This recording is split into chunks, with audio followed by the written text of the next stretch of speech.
Hello guys, welcome back. तो welcome back नहीं, स्वागत है आप सभी का सिक्स्थ क्लास में। हमारे सारे छोटे छोटे नन्हे मुन्ने बच्चे छठवीं में आ गए मजाक मजाक में।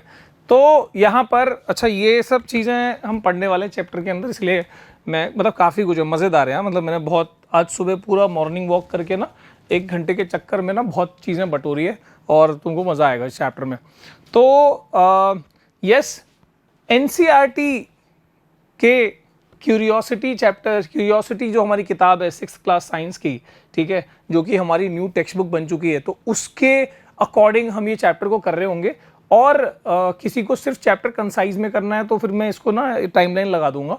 बाद में किसी को अगर एक्सरसाइज भी करना है कि एक्सरसाइज क्वेश्चंस भी, तो वो वाली चीज़ें भी टेक्स्ट बुक क्वेश्चंस भी यहाँ पर कवर कर लेंगे अपन, ठीक है।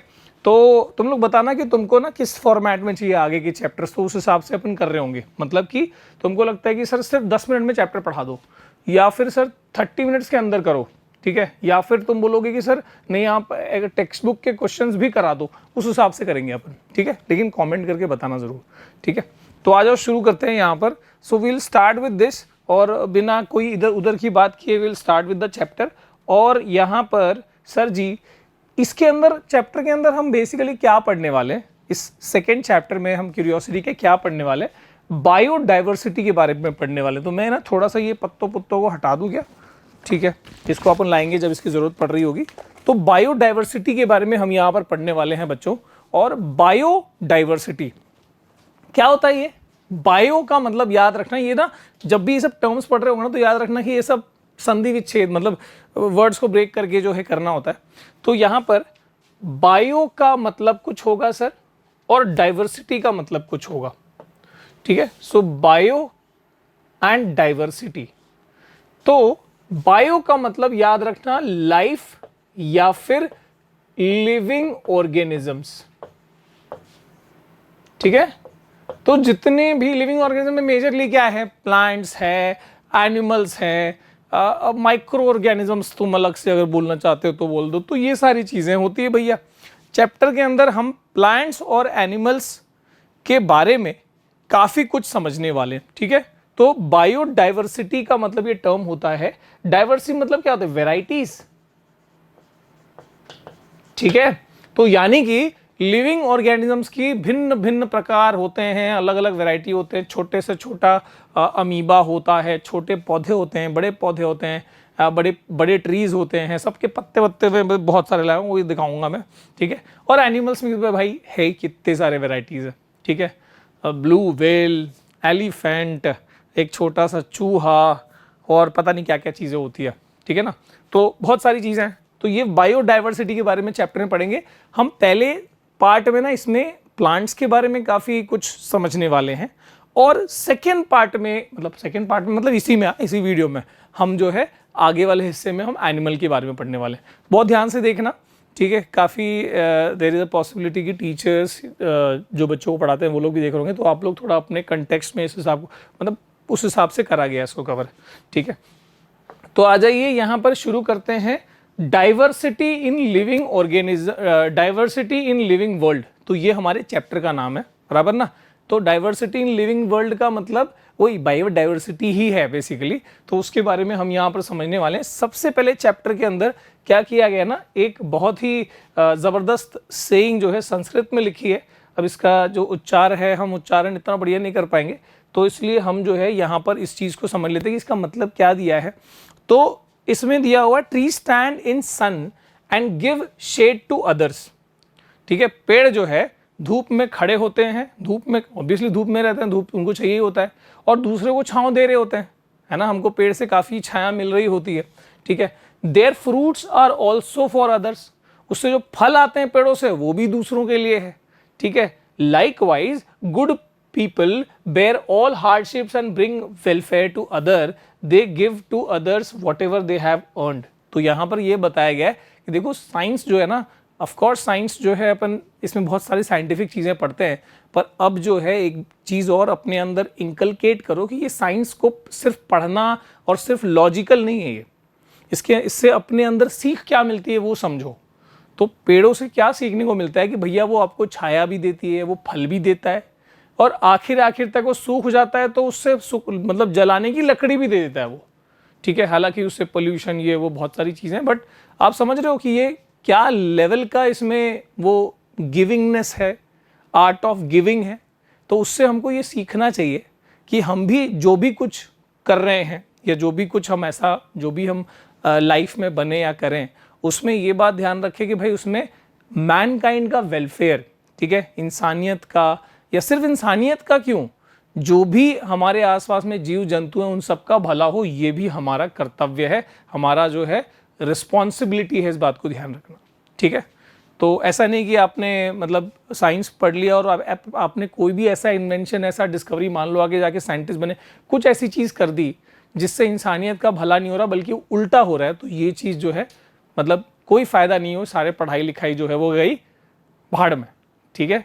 तो ऐसा बिल्कुल भी नहीं होना चाहिए, तो ये ध्यान रखें।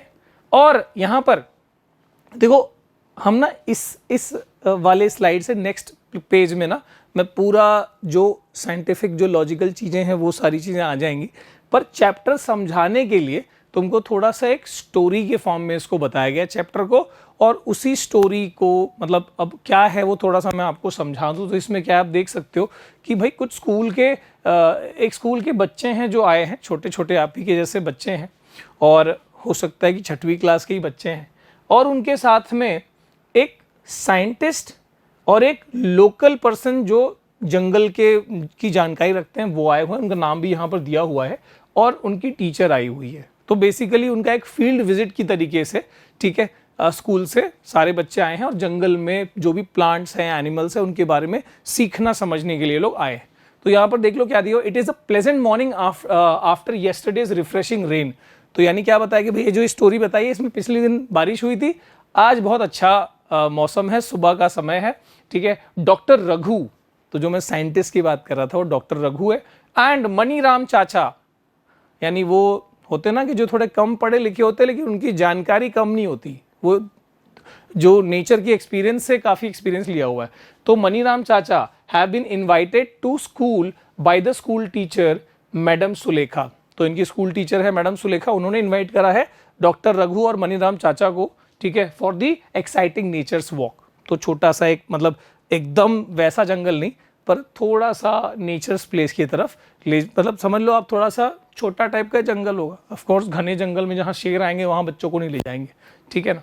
तो doctor Raghu is a scientist at near by research laboratory, बताया देखो साइंटिस्ट साहब है वो। एंड मनीराम चाचा is an elderly person from a near by community, जो काफ़ी जानकारी रखते हैं जंगल की, वहाँ के पेड़ पौधों की, जानवरों की, ठीक है। मनीराम चाचा is an expert in mimicking bird calls, ठीक है। तो अलग अलग पंछियों की आवाज़ निकालने में एक्सपर्टीज़ है मनीराम चाचा की। तो कोयल की कू और कौवे की खाओ खाओ खाओ ऐसे कुछ होता है, ठीक है यार, जो भी है। He is also brilliant at identifying variety of plants and animals, ठीक है। तो यानी कि बहुत सारे प्लांट एनिमल को आइडेंटिफाई करने में मनीराम चाचा की अच्छी एक्सपर्टीज है, बहुत बचपन से देखते आ रहे हैं। तो चलो भाई, अब ये ना कंटेक्स्ट सेट कर दिया। अब मैं जब मैं पढ़ाऊंगा तो मैं ऑफ कोर्स यहाँ पर मैं हर बच्चे के पॉइंट ऑफ व्यू से नहीं बताऊंगा, या मतलब बेसिकली यहाँ पर जो दिया है कि यहाँ बच्चे का नाम दिया है उसके हिसाब से कि इसकी दादी ने ये बताया, उसकी चाची ने ये बताया, तो वो आपके मतलब एग्जाम और वैसे रेलेवेंस, स्टोरी टेलिंग इसलिए ज़रूरी होता है कि ताकि आपको बुक पढ़ने में मज़ा आए। जब मैं आपको यहाँ ले आ रहा हूँ तो मैं अपना जो उसका मक्खन मलाई है वो आपके लिए ले आ रहा हूँ। तो अपन ऑफ कोर्स जो है अब इसके बाद टीचर बच्चे का कम जिक्र करेंगे। Now we'll come to the कि वो बच्चे क्या क्या एक्टिविटीज कर रहे थे, क्या क्या नोटिंग ऑब्जर्वेशंस कर रहे थे, क्या क्या उसका नोट डाउन कर रहे थे, उसके बेसिस पे, उन टेबल्स के बेसिस पे अपन पूरी चीज़ बहुत अच्छे से करेंगे, ठीक है। तो आ जाओ शुरू करते हैं। यहाँ पर सबसे पहला ऑब्जर्वेशन क्या बताया टीचर ने, बोला कि भैया आपको अब क्या करना है, जो भी आपने डिफरेंट प्लांट्स देखे, ठीक है, उन प्लांट्स को आप उसको नोट करो, ठीक है। बच्चों को कहा, उन्होंने अपना अपना हिसाब से उन्होंने नोट करा, ठीक है। तो जैसे ग्रास, तुलसी पता है उसको होली बेसिल कहा जाता है। तुलसी का पौधा कितना मेडिसिनल भी है, ठीक है, कितने मेडिसिन के काम में, काढ़ा बनाने के काम में आता है। ये हिबिस्कस जिसको गुड़हल, अड़हौल या फिर चाइना रोज भी कहते हैं, इसको शू फ्लावर भी कहा जाता है। ठीक है, इसको साइंटिफिक नेम पता है क्या है? छोड़ो यार, साइंटिफिक नेम बाद में पढ़ लेना तुम। ठीक है, तो यहाँ पर ये, अच्छा बता देता हूँ यार, तुम लोगों आंसर आधा आधा कर दिया आपने। हिबिस्कस रोजा सिनेंसिस इसका साइंटिफिक नेम है। साइंटिफिक नेम क्या है वो तुम आगे अपनी ज़िंदगी में आगे क्लास में पढ़ रहे होगे। ठीक है, तो बेसिकली ये हिसाब किताब है। बच्चों ने क्या क्या नोटिस करा कि भैया कॉमन ग्रास, जो घास होता है ना, कॉमन ग्रास, मैं बहुत सारी चीज़ें लाया हूँ, सब बताऊंगा। ठीक है, कॉमन ग्रास, तुलसी, हिबिस्कस, नीम, ठीक है, और भी बहुत सारे अलग अलग ऑब्जर्वेशंस करें। तो इनके बारे में क्या क्या पता लगा है कि जो कॉमन ग्रास होता है उसका स्टेम कैसा होता है? उसका स्टेम होता है soft and thin. Sir stem होता भी है क्या? होता है ना, घास के पत्ते जिस पे अटैच रहते हैं वो तो स्टेम ही है ना उसका, भले ही छोटा सा है। सर है क्या कॉमन ग्रास अपने पास? होगा यार, वैसे तो होना चाहिए, नहीं तो अपन उसमें से निकाल लेंगे यार, कोई दिक्कत की बात नहीं है। मान लो कि ऐसे ही कुछ, वैसे ये कॉमन ग्रास नहीं है, ग्रास की एक वैरायटी है जिसको बहुत पॉपुलरली कुछ कहा जाता है, मैं बाद में बता रहा हूँ, आप गेस करके बताना। तो इसमें आप देख सकते हो ये जो होगा ना, ये ऑफ कोर्स कॉमन ग्रास में ये बीच वाली डंडी होती है, ये सॉफ्ट एंड थिन होती है। यस सर, ठीक है। इसके बाद a single leaf grows alternatively from different point of the stem, है ना, एक पत्ता यहाँ से, एक यहाँ से, एक यहाँ से, एक यहाँ से, ऐसे निकला होता है अल्टरनेटिवली। इसके बाद अगर मैं बात करूं उसका any other observation of the feature, तो ग्रीन, हरे पत्ते होते हैं ऑफ कोर्स। ठीक है, इसके बाद अगर बात करूं तुलसी की, तो तुलसी का प्लांट का डिस्क्रिप्शन क्या है भैया? हार्ड एंड थिन, उसका जो स्टेम होता है पतला होता है, थोड़ा इतना सॉफ्ट नहीं है ग्रास जैसा, थोड़ा सा ऐसा टूटने पे टूट भी सकता है, थोड़ा सा हार्ड रहता है उसका, तुलसी का जो स्टेम होता है। ठीक है, लेकिन पतला होता है, ऐसा नहीं कि इतना मोटा तुलसी का स्टेम, देखा है कभी तुलसी हो बड़ा, वैसा नहीं। ठीक है, and arrangement of a pair of leave in opposite direction, तो तुलसी में भी क्या है कि अरे भाई ऐसा है ना, जैसे यहाँ पर ये दो पत्ते, तुलसी का भी वही पैटर्न होता है। ठीक है, पेयर ऑफ लीफ, ऐसे ऐसे ऐसे ऐसे पत्ते होते हैं। ठीक है, देख सकते हो आप, ये देख लो, ओके ना। तो ये हो गया। इसके बाद तुलसी का क्या है? इसके बाद तुलसी का फ्लावर का कलर क्या दिया, देखो पिंकिश पर्पल कलर होता है तुलसी के फ्लावर का। मैं अभी वो नहीं ढूंढ पाया, ठीक है, लेकिन आप सभी के घर में लगभग जो है तुलसी का पौधा होता है। ठीक है, तो जरूर चेक करना उस चीज़ को, जब भी उसका फ्लावर्स आते हैं उस टाइम पे चेक करना, और कौन सा कलर तुमने नोटिस करा वो बताना कमेंट करके। हिबिस्कस जो है, जो ये बहुत ही कॉमनली भगवान का सेक्रेट फ्लावर, भी इतना ज़्यादा गणपति को बहुत पसंद है, गणेश जी को बहुत पसंद है, तो ये वाला फ्लावर जो है फनल कॉनिकल टाइप का ये फ्लावर होता है, बड़ा सा फ्लावर होता है। ठीक है, तो उसका जो स्टेम होता है कैसा होता है? हार्ड होता है, ऑफ कोर्स हार्ड होता है। ठीक है, और उसका जो लीफ होता है कैसा होता है? उसका पत्ता कैसा होता है? Simple serrated margin. तो मैं अगर उसके पत्ते को ड्रॉ करूं तो लगभग तुमने देखा होगा, मैं उतना अच्छा कलाकारी तो नहीं करूंगा, मतलब नहीं कर पाऊंगा, लेकिन आपने देखा होगा कि उसके मार्जिन कैसे ऐसे जिगजैग टाइप के होते हैं, उसको सेरेटेड कहा जाता है। ये तुम्हारे टेक्स्ट बुक में नहीं है, मैंने एडिशनली ऐड करा है। ठीक है, इसके बाद उसी हिबिस्कस का कुछ और ऑब्जर्वेशन क्या है? Often use in ornamental plant, सभी के घर के आसपास में लगभग हमारे कहीं ना कहीं विसिनिटी में ये वाला पौधा दिख ही जाता है। ठीक है, भगवान को ये फ्लावर चढ़ाया जाता है इसलिए। ठीक है, funnel shape flower of course. और नीम की बात करें, हार्ड एंड थिक स्टेम होता है, उसका स्टेम कैसा? हार्ड एंड थिक होता है। नीम तो भाई बड़ा पेड़ होता है। ठीक है, और वो भी मेडिसिनल है, वैसे आपको पता होगा। पिनेटली कंपाउंड, आ जाओ यार, नीम तो लाया हूं मैं। ठीक है, तो अपने पास यस, ये देख लो उसके पत्ते कैसे होते हैं, जरा ध्यान से देख लो। पता है यार, सबको पता है, नीम किसको नहीं पता होगा सर, कौन सी बहुत बड़ी कलाकार। तो this is called pinnately compound leaf है ये, ऐसा नहीं ना कि एक सिंगल पत्ता है। देखो सिंगल पत्ता कैसे होता सर? सिंगल पत्ता दिखा रहा हूं भाई, मजाक थोड़ी है। देखो एक सिंगल लीफ ऐसे हो सकता था, अब इसमें क्या है? दिस इज सिंपल लीफ, ये पीपल का पत्ता है, सिंपल लीफ। और ये देखो ये कंपाउंड लीफ है। ठीक है, ये सब चीज़ें आगे तुम पढ़ रहे होगे, बेसिकली बता रहा हूँ। देखो एक सिंपल लीफ हो सकता था, लेकिन इसी में सिंगल पैटर्न के अंदर कितने सारे ऐसे, तो this is called compound, this is simple. ठीक है, अच्छा सर नीम का तो आपने बता दिया। इसके बाद अच्छा, नीम के फ्लावर भी जो है ना, नीम के फूल भी ना, मैंने एक थोड़ा सा एक अलग वैरायटी आती है उसमें से मैंने चेक करा, नीम के फूल देख लो, इसका कलर तुम कमेंट करके बताना कि कौन सा कलर तुमको दिख रहा है, दिख रहा है क्या, इसमें लगाओ ऐसे। तो ये नीम के फूल है, आप देख सकते हो, लगभग लगभग मुझे लग रहा है थोड़ा सा लेवेंडरिश कलर लग रहा है मुझे, और लेकिन ये वैरायटी नीम की थोड़ी डिफरेंट है, ये ओरिजिनल नीम का वैरायटी नहीं है, तो हो सकता है कि ये डिफरेंट हो, बाकी आप भी एक बार चेक करके देखना, ठीक है। अच्छा, नीम में फल होते हैं कि नहीं, कैसे फल होते हैं, अगर होते हैं तो वो ज़रूर से उसका शेप बताना, नीम के फल का शेप क्या होता है और वो किसके सा लगभग लग रहा होता है, खाना नहीं है, ऐसे ऐसे बता रहा हूँ, ठीक है। सो कंपाउंड लीफ होते हैं और 5 से 15 लीफलेट। अब इसमें कितना, 1 2 3 4 5 6 7 8 9 10 11 12 13 14 15, अरे यार एग्जैक्टली 15 है इसमें तो, ठीक है। लीफ विथ स्मूथ सरफेस, तो ऑफ कोर्स ये लीफ जो है वो सरफेस स्मूथ है, लेकिन ये भी थोड़ा सा जिगजैग टाइप का है, जो हमने यहाँ कहा था ना कौन सा सिरेटेड, तो ये भी थोड़ा साइड से ऐसा जिगजैग सिरेटेड टाइप का ही है, ओके। तो ये हो गया भैया नीम का। तो यानी जो बच्चों ने ऑब्जर्वेशन करा उससे अच्छा तो हमने ऑब्जर्वेशन कर लिया कि नहीं यार, बताना ऐसा मजाक नहीं चलेगा, ठीक है। अच्छा, इसमें ना सबसे पहली चीज़ इसमें क्या कही जाती है, वो जो टीचर बच्चों को क्या करे, वो बीच बीच में थोड़ा सा आएगा, उसका चिंता नहीं करो। Observation of different animals around us, तो वो टीचर धीरे धीरे उनसे पहले प्लांट का ऑब्जर्वेशन कराया, फिर एनिमल्स का ऑब्जर्वेशन कराया, उसके बारे में भी कुछ कुछ बातें जो है बताई गई। तो क्या क्या थी, बच्चों ने क्या नोट करा, देखो। तो यहाँ पर जैसे क्रो, वैसे तो सर ये तो बर्ड है, एनिमल का है, एनिमल कैटेगरी में आता है, एनिमल किंगडम में ही आता है ये, ठीक है। मतलब मेजरली लिविंग ऑर्गेनिजम्स को एक प्लांट किंगडम और एक एनिमल किंगडम मेजरली इसमें करा गया, बाकी थोड़ा सा वो फंगस ये वो उसको अलग रखते हैं, बट मेजरली प्लांट और एनिमल किंगडम ये आप समझो वैसे। तो क्रो कहाँ रहता है, where do they live, sir crow तो ऑफ कोर्स पेड़ पे रहता है, ऐसा तो नहीं है कि मेरे घर में क्रो कौवा रहता है, ऐसा तो है नहीं, ठीक है।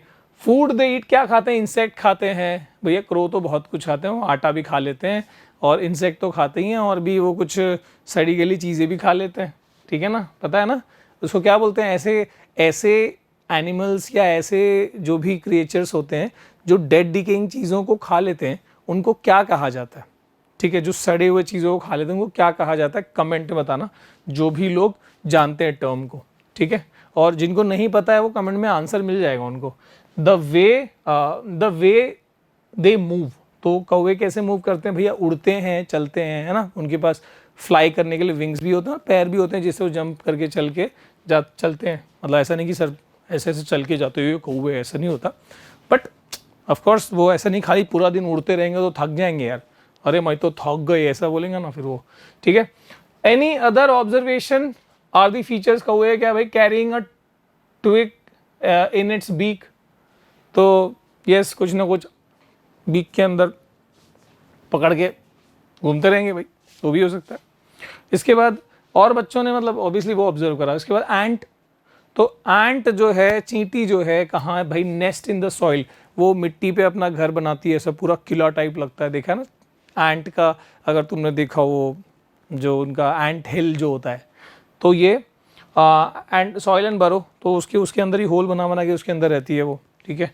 इसके बाद क्या खाना खाते हैं भाई, पत्ते खाते हैं, सीड्स खाते हैं, इंसेक्ट्स खाते हैं, और इसके अलावा they have ant have 6 legs, देखे क्या सर, ये तो मैं नहीं देखा, एंट का 6 legs होता है, सच्ची बोल रहे हो क्या आप, चले यार थोड़ा बना लेते हैं ना, फिर बना के समझने की कोशिश करते हैं, कलाकारी भली नहीं आती हो। 1 2 3, फिर उस तरफ से 1 2 3, सर ये तो सच में कीड़ा ही इतना बेकार कीड़ा, ठीक है। ऐसे 3 यहाँ। इंसेक्ट्स का नॉर्मली पहचान ही होता है कि they have 3 pair of legs generally, not all insect, एक में तो सेंटीपेडा में तो 100 पैर, मिलीपेडा ऐसे भी होते हैं, पर जनरली, ठीक है। इसके बाद क्रो हो गया सर, काऊ है, ध्यान से देखो काऊ, तो काऊ जो है वो कहाँ रहते हैं भैया, उनको कैटल शेड दे दो, कहीं पे ऐसे वो बैठ जाते हैं, कहीं ऐसे उनका घर खुद तो नहीं बनाते, पर वो ऐसे छाँव में कहीं एक जगह अपना बना के फिर रहते हैं, बना के नहीं रहते हैं, और जनरली डोमेस्टिक है तो वो अपन ही किधर न किधर उसको प्लेस करते हैं काऊ को, गौ माता को। और उसके बाद फूड दे ईट, क्या खाना खाते हैं, ग्रास, लीफ। आजकल की जो हम पोल्यूशन कर रहे हैं उससे उनके अंदर प्लास्टिक जा रहा है, बहुतों की डेथ हो रही है, तो ये चीज़ ध्यान में रहे। जो प्लास्टिक का कंजम्पशन कम करना, प्लास्टिक की थैलियों का यूज़ कम करना, ये इसलिए ज़रूरी है कि ऐसा नहीं कि सिर्फ वो गटर में जाम होकर हमारे ड्रेनेज को पैक करता है, वो इनके बॉडी में जाके ये खा रहे हैं, इनसे इनका गला चोक और इनकी डेथ भी हो रही है, तो ध्यान रखें ये, ठीक है। The way they move, of course they have their limbs, है ना, उनके 4 पैर बोलते हैं हम वैसे, लेकिन वो 4 लिम्ब और 2 हाइंड लिम्ब ऐसे होते हैं, ठीक है। 4 लिम्ब यानी जो उनके आगे वाले, जैसे हमारे हाथ है, ये हमारे 4 लिम्ब है और ये हाइंड लिम्ब, तो वैसे इनके भी 4 होते हैं लिम्स, ठीक है। और बाकी ऑब्जर्वेशंस तो इनका तुम बता पाओगे, ऐसे कोई दिक्कत की बात नहीं है। तो हमने जो भी चीज़ें यहाँ पर करी, अब ना हम इनको कैटेगराइज भी कर सकते हैं, इन प्लांट्स को, एनिमल्स को हम ग्रुप में भी बना सकते हैं। जैसे मंकी है, ह्यूमंस है, ये लगभग एक कैटेगरी में हम इनको प्लेस कर सकते हैं ना, बेस्ड ऑन बहुत सारी सिमिलैरिटीज, डिफरेंसेस। तो ये ग्रुपिंग जो है बहुत ज़रूरी होती है अगर हम बहुत सारे प्लांट्स, बहुत सारे एनिमल्स को पढ़ना चाहते हैं तो। क्योंकि अगर ग्रुप नहीं कर पाओगे तो ये इतनी लाखों वैरायटी को कैसे पढ़ पाओगे, सबको इंडिविजुअली एक एक करके पढ़ना तो मुश्किल है ना, कि भैया आपने एक पत्ते के, एक प्लांट के बारे में पढ़ा, दूसरे प्लांट के बारे में पढ़ा, ये और प्लांट क्या, एनिमल्स का भी इतना सारा वैरायटी है, तो इनको ग्रुप में रखना करना बहुत ज़रूरी है, ठीक है। तो ग्रुपिंग जो है बहुत इंपॉर्टेंट। तो ग्रुपिंग क्या है, the method of arranging things. Things में क्या है, जैसे एनिमल्स को अरेंज करना, या फिर प्लांट है तो प्लांट्स को अरेंज करना, कहीं और भी यूज हो सकता है, जरूरी नहीं है, हम यहाँ पर प्लांट्स एनिमल्स की बात कर रहे हैं। So the method of arranging things in group based on their common features is called grouping, ठीक है। तो चीज़ों को उनके कॉमन फीचर्स के हिसाब से ग्रुप करना, ठीक है, उसी को हम ग्रुपिंग बोलते हैं। वो क्या क्या हो सकते हैं, जैसे कि प्लांट की बात करें तो प्रेजेंस और एब्सेंस ऑफ फ्लावर। तो जैसे ये कुछ प्लांट्स हैं जिसमें फ्लावर एब्सेंट है तो वो एक ग्रुप में आ गए, कुछ प्लांट्स हैं जिनमें फ्लावर प्रेजेंट है तो एक ग्रुप में आ गए, ठीक है।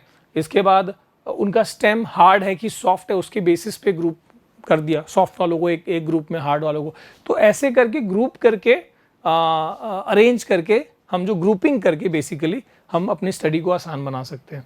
ईटिंग हैबिट्स, ठीक है, वो क्या खाते हैं, घास फूस खाते हैं या फिर वो क्या कहते हैं, नॉन वेजिटेरियन। मतलब जैसे कि अगर हम जो घास फूस खाते हैं, काऊ या गोट, ये सब हर्बीवोर हो गए, घास फूस खाने वाले। और कार्निवोर जैसे टाइगर, कैट, ठीक है।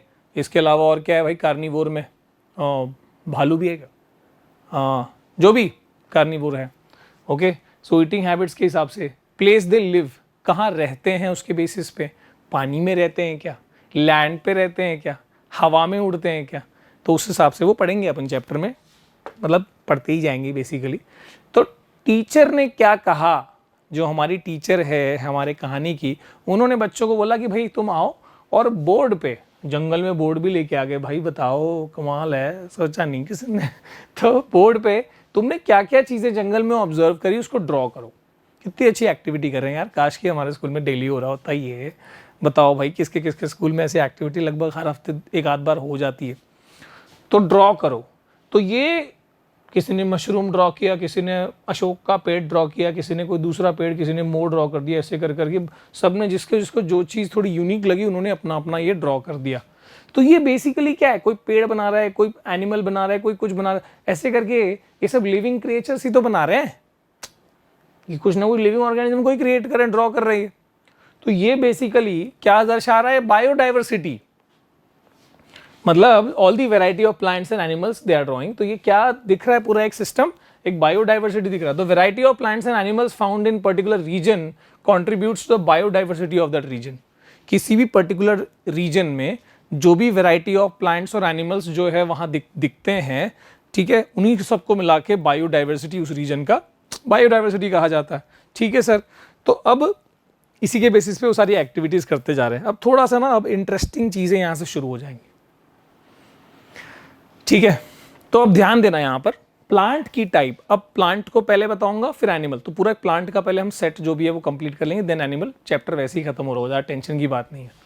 तो प्लांट में आप देख सकते हो कि भैया ये जो घास घास दिख रहे हैं ना, ये भी प्लांट ही है।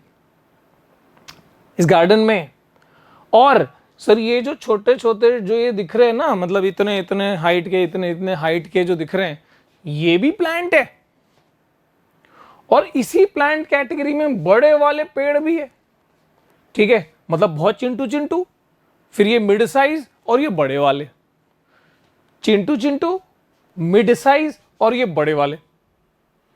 चिंटू अब इनका सबका नाम है, तो आपने ग्रुप करना शुरू कर दिया, हमने ग्रुपिंग करनी शुरू कर दी, जो हम कह रहे थे, है ना, जिससे पढ़ना आसान हो जाएगा। तो इन चिंटू चिंटू को बोलते हैं हर्ब्स, HERBS, आगे आ जाएगा, चिंता की बात नहीं है। ये जो मिड साइज हैं, जो दिखते तो पेड़ की तरह हैं लेकिन ज़्यादा बड़े नहीं होते, उनके ब्रांचेस ज़मीन से काफ़ी क्लोज होते हैं, ठीक है, और वैसे ही उनके स्टेम पूरे वुडी ही होते हैं, पूरे लकड़ी वाले ही होते हैं, लेकिन बहुत बड़े नहीं हो रहे, ज़मीन से क्लोज ही बहुत सारी ब्रांचिंग है, छोटे वाले टाइप ऑफ ट्री कह लो आप, ठीक है। तो ये आ गया, इनको बोलते हैं श्रब्स। तो ये हर्ब्स हैं, श्रब्स हैं, और ये क्या है, इनको ट्रीज कहा जाता है, ठीक है। तो आप इनको ट्री मत बोल देना, ये हर्ब्स होते हैं, ठीक है, श्रब्स होते हैं, ट्रीज। सर ट्रीज भी तो पहले हर्ब्स होंगे, ऐसा नहीं है, कैटेगरी है, समझ लो कि बड़ा होके क्या बनने वाला है, ठीक है। शेर का बच्चा छोटा भी होगा तो शेर ही होगा वो, ठीक है। तो ऐसे ट्री का बच्चा छोटा होगा तब भी वो ट्री है, ठीक है। शुरुआत में सब प्लांट की तरह लगेंगे, बड़े होने के बाद फिर वो हर्ब्स, श्रब्स और फिर ट्रीज की कैटेगरी में आ जाएंगे। तो सर इनके जो फीचर्स है उनको कुछ लिखा दोगे, बता दोगे जो किताब में? ऑफ कोर्स बताऊंगा, क्यों नहीं बताऊंगा भाई। इनके जो ये भी वुडी हैं, ब्राउन स्टेम होते हैं, काफ़ी स्ट्रॉन्ग वुड होता है, ये भी वैसे ही हैं, लेकिन इनकी ब्रांचिंग जो है ज़मीन के पास ज़्यादा होती है, और इनके जो स्टेम होते हैं वो सॉफ्ट होते हैं, they are not that brown wood वैसे नहीं होते, ग्रीन कलर के जनरली वो रहेंगे। तो अब देख लो, grouping of plant based on height and nature of the stem, जो हम हर्ब्स, श्रब्स और हम ट्रीज कह रहे हैं, वही यहां पर आ गया। आप तो आप मैंगो ट्री, रोज श्रब्स ना, और टमेटो जो है वो क्या आ गया आपके हर्ब्स में आ गया। सोच के देखो अब इसमें, क्योंकि रोज के जो स्टेम है वो ब्राउन रहते हैं, टमेटो के स्टेम ब्राउन कहाँ होते हैं भैया, और सॉफ्ट होते हैं टमेटो का स्टेम। उसका टमेटो का प्लांट देखा है, छोटे छोटे होते हैं वो, ठीक है। तो आप देखो तो मैंगो, उसका हाइट क्या है मैंगो के ट्री का, टॉल, रोज का मीडियम, रोज प्लांट इतने इतने भी हो जाते हैं, तो मीडियम ही आप काउंट कर लो। टमेटो का भी इतना बड़ा नहीं होगा ये हाइट, ठीक है ना। तो शॉर्ट, अब इनके जो नेचर ऑफ स्टेम, स्टेम कैसा है मैंगो वाले का, स्टेम कैसा है भैया, इसका स्टेम है ब्राउन, एक मिनट यार, है ना, मैंगो ट्री का स्टेम कैसा होता है, ब्राउन कलर का होता है। इसके अलावा रोज का कैसा होता है, रोज का होता है स्टेम ब्राउन, लेकिन थिन होता है, थिक नहीं होगा, ठीक है ना। और तो थिन स्टेम है इसका थिक स्टेम है ना। मैंगो ट्री का थिक है, इसका थिन है, बस यही फर्क है, दोनों ब्राउन है बट इसका थिक है, इसका थिन है, यानी कि इसका ट्री और श्रब का फर्क है। दोनों के स्टेम हार्ड होते हैं, हार्ड डेफिनेटली होते हैं, ट्री और श्रब दोनों के हार्ड होते हैं, पर एक थिक और एक थिन, ये फर्क पड़ गया। दोनों ब्राउन और हार्ड दोनों है, ठीक है।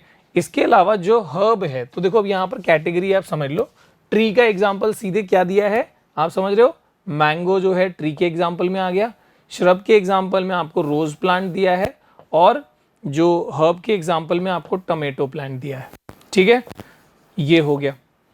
और इसमें आप और भी चीज़ें देख लो ना, जो हर्ब्स हैं उनके स्टेम, उनका हाइट छोटा होता है प्लांट का, स्टेम जो है ग्रीन, टेंडर और थिन होते हैं, है ना, एकदम नॉर्मल पतले से रहेंगे, ठीक है।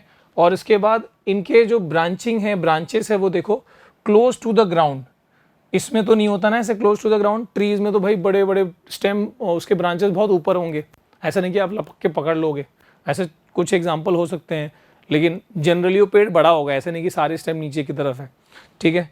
और जबकि रोज वाले में सारे स्टेम जमीन के पास होंगे, श्रब्स की कैटेगरी में, और सेम विद टमेटो, ठीक है। हायर अप टू स्टेम, तो ब्रांचेस जो है वो बहुत ऊपर किस में होते हैं भैया, ऑफ कोर्स हमारे ट्री वाले कैटेगरी में। तो ये आपने समझ लिया कि भैया हर्ब्स, अब थोड़ा सा रिकॉल भी करो भाई, हर्ब्स बहुत छोटे वाले, इनके स्टेम ग्रीन होते हैं, टेंडर होते हैं और थिन होते हैं, ठीक है, और इनके ब्रांचेस ज़मीन के पास रहते हैं। अब मैं बात कर रहा हूँ श्रब्स, जो थोड़े बड़े हैं, उनके जैसे रोज़ का, जैसे ही आता है ना श्रब्स, एग्जाम्पल रोज़, और रोज़ का दिमाग में समझ लो क्या है, तो श्रब्स के जो हाइट है वो मीडियम होती है, ठीक है। जो उसका स्टेम होता है वो जमीन के पास होता है, ब्राउन रहेगा, हार्ड होगा लेकिन थिन होगा।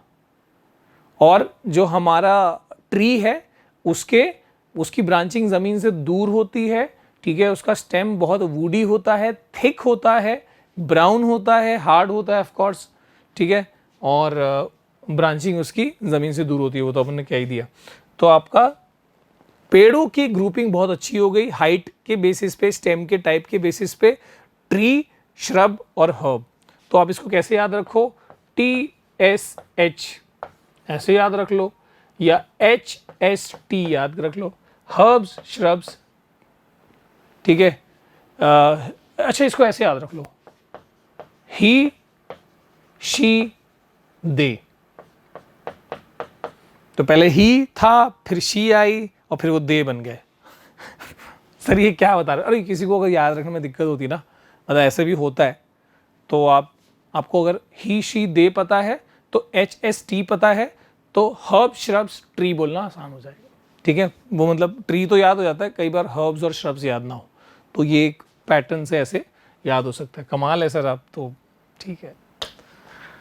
अब तो बेसिकली ये हमने पढ़ लिया है, थोड़ा सा काइंड ऑफ एक फटाफट से देख लो कि भाई tree, shrub, herbs, tree, some plant grow really tall, some plant grow really tall. एक मिनट, हाँ इसका मैं थोड़ा सा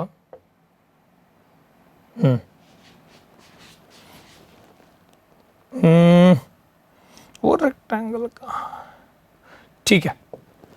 तो really tall and have hard, thick, brown and woody stem. सीधी बात। Their branches typically start higher, high branches दूर होते हैं जमीन से, from the ground level, ठीक है। These are called trees। हमने पढ़ लिया है सर, कोई टेंशन की बात नहीं है, बिल्कुल चिंता की बात नहीं है। जो श्रब्स हैं सर, उनका क्या होता है, ब्राउन वुडी स्टेम होता तो है लेकिन थिन होता है, ठीक है, थिन होता है। और क्या बोला, उनकी ब्रांचेस जो है वो जमीन से क्लोज होती हैं, they are medium size, height उनकी मीडियम साइज होती है, ठीक है। एंड क्या है, their stem is not as thick as, मैं बोला थिन होता है ना, as thick as tree, tree जितना स्टेम थिक नहीं होता, टूट सकता है, वो छोट पतला सा है तो टूट ही जाएगा, ठीक है। एंड इसके लिए वो श्रब्स की कैटेगरी में आता है। अगर मैं हर्ब्स की बात करूं तो भैया typically small with green stems, plants जो है वो छोटे हैं विथ ग्रीन स्टेम्स, इनको हर्ब्स। तो ये बताओ कि क्या इसमें सिर्फ यही आएगा, और एग्जांपल क्या, तुलसी किस में आएगा, ऑफ कोर्स हर्ब्स में आएगा, तुलसी को हर्ब्स कैटेगरी में कहा। पुदीना किस में आएगा, हर्ब्स में आएगा। मेरे को ना तुम एक एग्जांपल मैं चाहूँगा तुम बताना कि जो कड़ी पत्ता है, कड़ी पत्ता सुना है, जो करी लीव्स होता है, जो काफ़ी सब्जियों के मसाले के टेस्ट को इन्हांस करने वाला करी पत्ता जो होता है, वो किस कैटेगरी में आएगा, ये तुम कमेंट करके बताना, ठीक है। बहुत प्यारी चीज़ है ये। और जो तुमने क्रॉप्स देखे हैं, राइस, वीट के जो प्लांट्स होते हैं, ये किस कैटेगरी में आएंगे, ये सब है ना तुमको एनालाइज करना, समझना जरूरी, सिर्फ किताब के हिसाब से करना जरूरी नहीं है। अच्छा, हमने हर्ब्स, श्रब्स बोले सर, अरे ये बहुत ही प्यारी चीज़ हमने मिस कैसे कर दी, क्या मिस कर दी सर? अरे देखो ना भाई, क्लाइंबर्स, ऐसे पौधे जो जिनके स्टेम जो है थोड़े से कमज़ोर होते हैं और भले फ्लेक्सिबल हैं, टूटेंगे नहीं जनरली, लेकिन कमज़ोर होते हैं, वो खुद के दम पे खड़े नहीं रह सकते, तो उनको ज़रूरत होती है किसी न किसी सपोर्ट की जिसके ऊपर वो लेके ऊपर जा सकें। अगर ऊपर ना जा सके तो एक और वैरायटी ऐसी भी रहती है कि भैया कमज़ोर वाले जो ज़मीन पे फैलते हैं, जो ज़मीन पे फैलते हैं, जो बेली या वेल जिसको बोलते हैं, ये ऐसे किसी हिंदी में या किसी भाषा में इसको वेल कह सकते हैं। तो ये जो है ज़मीन पे फैलने वाले, अच्छा सर ये ज़मीन, इसको हमने ऊपर चढ़ा दिया तो चढ़ जाएंगे भैया, उसको तेरे को सपोर्ट देना पड़ेगा। ये तरबूज है, ये पम्पकिन है, इसको लटकाएगा तो ठीक है। तो जनरली इसको ज़मीन पे स्प्रेड आउट, इसको ज़मीन पे grow, so these are creepers, ये इसको बोलेंगे creepers. Plants creep along the ground, they are creepers. और जो जैसे मनी प्लांट हो गया, करेला, लौकी भी, सो दे आर जनरली, उनको ऐसे ऊपर चढ़ाया जाता है, दे आर दी क्लाइंबर्स। उनमें ना एक ऐसी स्ट्रक्चर, ऐसी अरेंजमेंट होती है, इसमें हम देखोगे ना ध्यान से देखो, यहाँ पे दिख भी रहा होगा, थोड़ा सा ऐसे वाला स्प्रिंग टाइप का, टेंड्रिल्स का आ जाता है। उसी स्प्रिंग की बदौलत वो अपने सपोर्ट को टच करके उसके अराउंड में वाइंड करके उसको पकड़ के आगे बढ़ते हैं। तो जहाँ जहाँ पे वो उनको सपोर्ट चाहिए, सपोर्ट को पकड़ना है, टेंड्रिल्स को घुमा देते हैं उसका आगे। ज़बरदस्त मतलब अडेप्टेशन है। अडेप्टेशन क्या होता है आगे देखेंगे, ठीक है। तो क्लाइंबर्स, क्रीपर्स, ये भी एक कैटेगरी हो गई। जैसे ट्रीज, हर्ब्स, श्रब्स बोले, वैसे ये हो गए। आगे सर, आगे जरा देखो तो अब ना प्लांट का ना एक और जबरदस्त बात है, और इस चीज को मैं तुमको ना मतलब प्रॉपर एग्जांपल से बता रहा हूँ। आप ना ये ध्यान से देखोगे। सर क्या बोल रहे हो सर, दिख तो नहीं रहा। तो सुबह की मेरी जो यात्रा थी, उस यात्रा में मैंने बहुत एक जबरदस्त चीज, दिख रहा है क्या, ये वाले, ये घास है वैसे, जो ग्रास की हम बात कर रहे थे, हर्ब्स कैटेगरी में, इनका ना रूट देखो कैसा है, ठीक है, एकदम ऐसे बाल की तरह है, एकदम प्रॉपर हेयर है। और जबकि एक दूसरा ये भी एक हर्ब ही होगा, ठीक है, मतलब कैटेगरी वाइज ऐसे कुछ नहीं, इसको काढ़ा बना के नहीं पी लेना, लेकिन इसका रूट देखो सर, दिख रहा है क्या? मुझे कोशिश करूंगा कि मैं दोनों के रूट को ध्यान से देखो। एक मिनट पीछे ना ये लगाता हूं।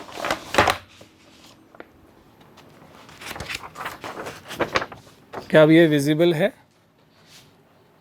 दोनों के रूट को ध्यान से देखो, ठीक है। एक का रूट, जैसे ये जो ये वाला है, इसका एक मेन ब्रांच और इसके आगे ऐसे रूट। ये दूसरा वाला, इसमें सारा ऐसे बालों की तरह, ठीक है। तो दो टाइप की रूटिंग सिस्टम समझ में आ रही है कि प्लांट्स की दो टाइप की रूट्स होती हैं, ठीक है। एक जो ऐसा वाला है जिसमें एक मेन ब्रांच है, भाई तू साइड आ जा, जिसमें एक मेन ब्रांच है, ठीक है। अच्छा ये कोई पौधा वैसा, मतलब आप वीड कह लो, जो हमारे खेतों में वैसा वाला होता है ना, तो ये देख लो, ये मेन ब्रांच है और उसमें से फिर साइड में ऐसे ब्रांचेस निकले होते हैं। इसको कहते हैं टैप रूट सिस्टम। ऐसे वाले रूट सिस्टम को कहा जाता है टैप रूट सिस्टम। तो जनरली प्लांट की रूट सिस्टम दो टाइप की होती है, एक टैप रूट सिस्टम, और मैंने दूसरा वाला क्या बताया? दूसरा वाला बताया ये, जिसमें ऐसे प्रॉपर ऐसे कोई मेन रूट है और उसमें ब्रांचेस है, ऐसा नहीं दिख रहा, सब ऐसे घास की तरह ऐसे निकले हुए हैं। तो ये वाला जिसमें कोई ऐसा मेन पेरेंट और उसका ये नहीं निकला है, तो ऐसे वाले को बोलते हैं फाइब्रस रूट सिस्टम।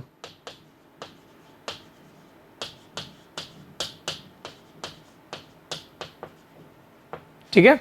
तो प्लांट में जनरली रूट सिस्टम ये दो टाइप का होता है, tap root system, fibrous root system. ठीक है सर। अच्छा, मैं जब थोड़ा घूम टहल रहा था तो मैंने, जैसे उन बच्चों ने कुछ ऑब्जर्व करा होगा, मैंने अपने जर्नी में, आज की सुबह की जो जर्नी थी उसके अंदर ऐसे भी देखे कुछ प्लांट के रूट्स हवा में लटके रहते हैं, एरियल रूट्स। एग्जाम्पल क्या है वो तुमको भली बात नहीं पता होगा, कमेंट में तुम बताना, ठीक है। रूट सिस्टम में tap root system, fibrous root system, इसमें दिख रहा ना एक मेन ब्रांच, फिर उसमें से सब ब्रांचेस निकले रूट्स, ठीक है। अच्छा, रूट की टाइप से दो समझ में। अच्छा, पत्तों की भी दो टाइप्स सर, ये कैसा? जैसे ये इसमें है वैसे ही समझ लो कि देखो एक मेन उसके अंदर ये निकला है मिड रिब, और उसके अंदर से देखो ये ऐसे ब्रांच टाइप निकला है, पत्तों के अंदर ही देख लो ध्यान से, ठीक है। और उन ब्रांचेस से भी फर्दर जो है ऐसे वेनेशंस, वेन्स निकले हैं, जैसे हमारी नसें होती है ना, जैसे इसके अंदर से वैसे लगेगा नसें निकली हैं, ठीक है। तो ये इसको वेनेशंस ही कहा जाता है। और कैसा वेनेशंस है ये? इसको बोलते हैं रेटिक्यूलेट वेनेशन। तो ये जो लीफ है इसके अंदर कौन सा वेनेशन है? रेटिक्यूलेट वेनेशन, ठीक है। जबकि, अच्छा मैं एग्जांपल देता हूं उसमें, पहले इधर देख लो। जबकि एक दूसरा, मतलब एक और पैटर्न है वेनेशन का, जिसमें ना सारे वेन्स जो है, जैसे तुमको लग रहा है कि मिड रिब है, पर सारे वेन्स इसी से लगभग जो है ऑलमोस्ट इसी से पैरेलल वेन्स है, कोई ऐसा मेन और साइड है ही नहीं। जैसे यहाँ था ना एक मेन और फेस में निकला हुआ, ये उसी स्टाइल में ये, और जैसे ये था पूरा सारा ऐसे किसी का एक दूसरे से संबंध नहीं, तो वैसे यहाँ पर सीधा पैरेलल। तो इसको कौन सा वेनेशन कहा जाता है? इन वेन्स को कैसे वेन्स कहा जाता है? Parallel venation. सर एग्जाम्पल तो, अरे भाई बहुत लाया हूं, टेंशन क्यों ले रहा है। तो आजा सबसे पहले मैं दिखाता हूं जो घास लाया था मैं, यहां से शुरू करता हूं। ये बताओ कि ये पीपल के पत्ते का वेनेशन कौन सा दिख रहा है? ये तो दिख ही रहा होगा, इसमें तो कोई दो राय नहीं है। पीपल के पत्ते का एक मिड रिब है और इसके अंदर से ये वेन्स ऐसे निकले हुए हैं और फिर फर्दर उसमें से भी वेन्स निकले। इसको मैं अगर फाड़ने की कोशिश करूंगा, ठीक है, बहुत मेहनत से बटोरा है पर ठीक है, तो ये कभी सीधा नहीं फटेगा। देख रहे हो, या तो रिब से फट रहा है या तो देखो तिरछा मिर्चा फटेगा।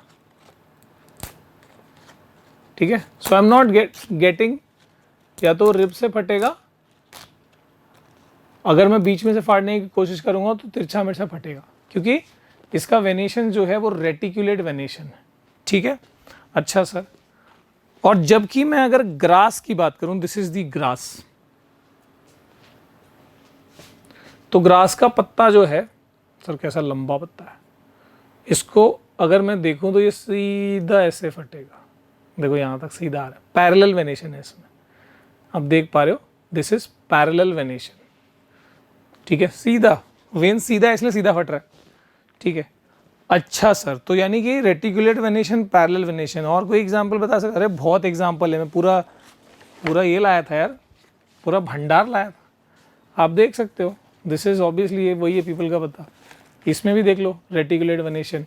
कितने टाइप, कितनी वैरायटी है यार, पत्तों के अंदर भी कितनी वैरायटी है। देखो मैं जब आज समझने गया तो कितना सारा वैरायटी दिख रहा था। ये हो गया, ठीक है, ये बादाम का पत्ता है, दिस इज बादाम का पत्ता, दिख रहा है ना।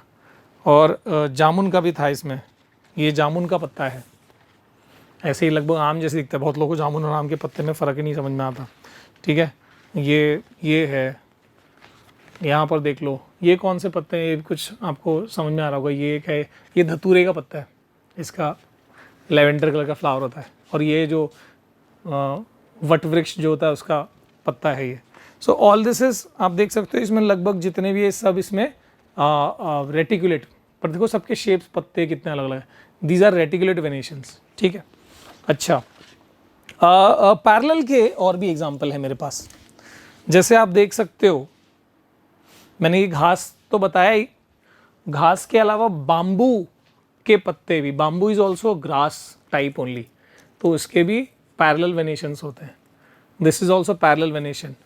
ये देख लो, ये ऑर्नामेंटल प्लांट, शो प्लांट देखा हो तुमने, ये भी पैरेलल वेनेशन है। फाड़ूंगा सीधा फटेगा, ऐसे सीधा ही आएगा, पैरेलल वेनेशन। ठीक है, इसके बाद ये भी पैरेलल वेनेशन, स्नेक प्लांट, इसको भी आप अगर ऐसे करोगे सीधे ही आ रहा होगा। These are parallel venation. ठीक है, वेन्स पूरे पैरेलल है इसके अंदर। अच्छा, तुम बोलोगे नहीं सर, अच्छा सारे पतले वाले प्लांट्स पैरेलल वेनेशन वाले होते हैं? सारे पतले वाले प्लांट्स पैरेलल वेनेशन वाले होते हैं? ऐसा भी नहीं है। ठीक है, तो आपको मैं वैसे भी एग्जांपल दे सकता हूँ कि देयर आर पत्तास विच आर पतला, they are not parallel venation, reticulate venation है। ये देख लो, ये भी पतला है लेकिन रेटिकुलेट वेनेशन है। और भी बहुत ऐसे केसेस देखे मैंने। देखो ये दिखने में तो लग रहा है कि ये बाम्बू जैसा पत्ता है इसका, but this is reticulate venation. तो ऐसा नहीं कि सारे पतले लंबे दिखेंगे तो they are all parallel venation. देखो ये रेटिकुलेट वेनेशन है। ठीक है, पत्तों की बहुत वैरायटी है यार, आप ये देख लो, मतलब नीम का पत्ते का ही बड़ा वर्जन समझ लो। अब नीम का पत्ता नहीं है वैसे ये। ठीक है, देख लो ये, दिस इज रेटिकुलेट वेनेशन। और कौन सा पत्ता लाए थे सर? मतलब अलग अलग टाइप की कंपाउंड लीव्स, तो यार प्यारी प्यारी लीव्स आई थी। ये कौन सा डीमन प्लांट बोलते हैं इसका वैसे, तो आप देख सकते हो कैसा पत्ता का पैटर्न क्या है। दिस इज रेटिकुलेट वेनेशन, इसके अंदर भी रेटिकुलेट वेनेशन, ध्यान से देखोगे तो। ये देख लो यार, मतलब हम उसको कंपाउंड लीफ बोल रहे थे, या खतरनाक लेवल पे कंपाउंड लीफ होते हैं। देखो एक मेन, ये इसमें से कितने साइड विंग्स है और उसमें कितने पत्ते हैं, ठीक है। सो ये भी रेटिकुलेट वेनेशन है, लेकिन by the way reticulate venation है इसमें भी।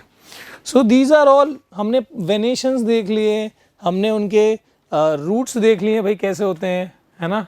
ये जो घास है, घास का रूट्स का हमने बोला कि भाई फाइब्रस रूट सिस्टम होता है। अच्छा, कुछ कनेक्शन समझ में आ रहा है क्या?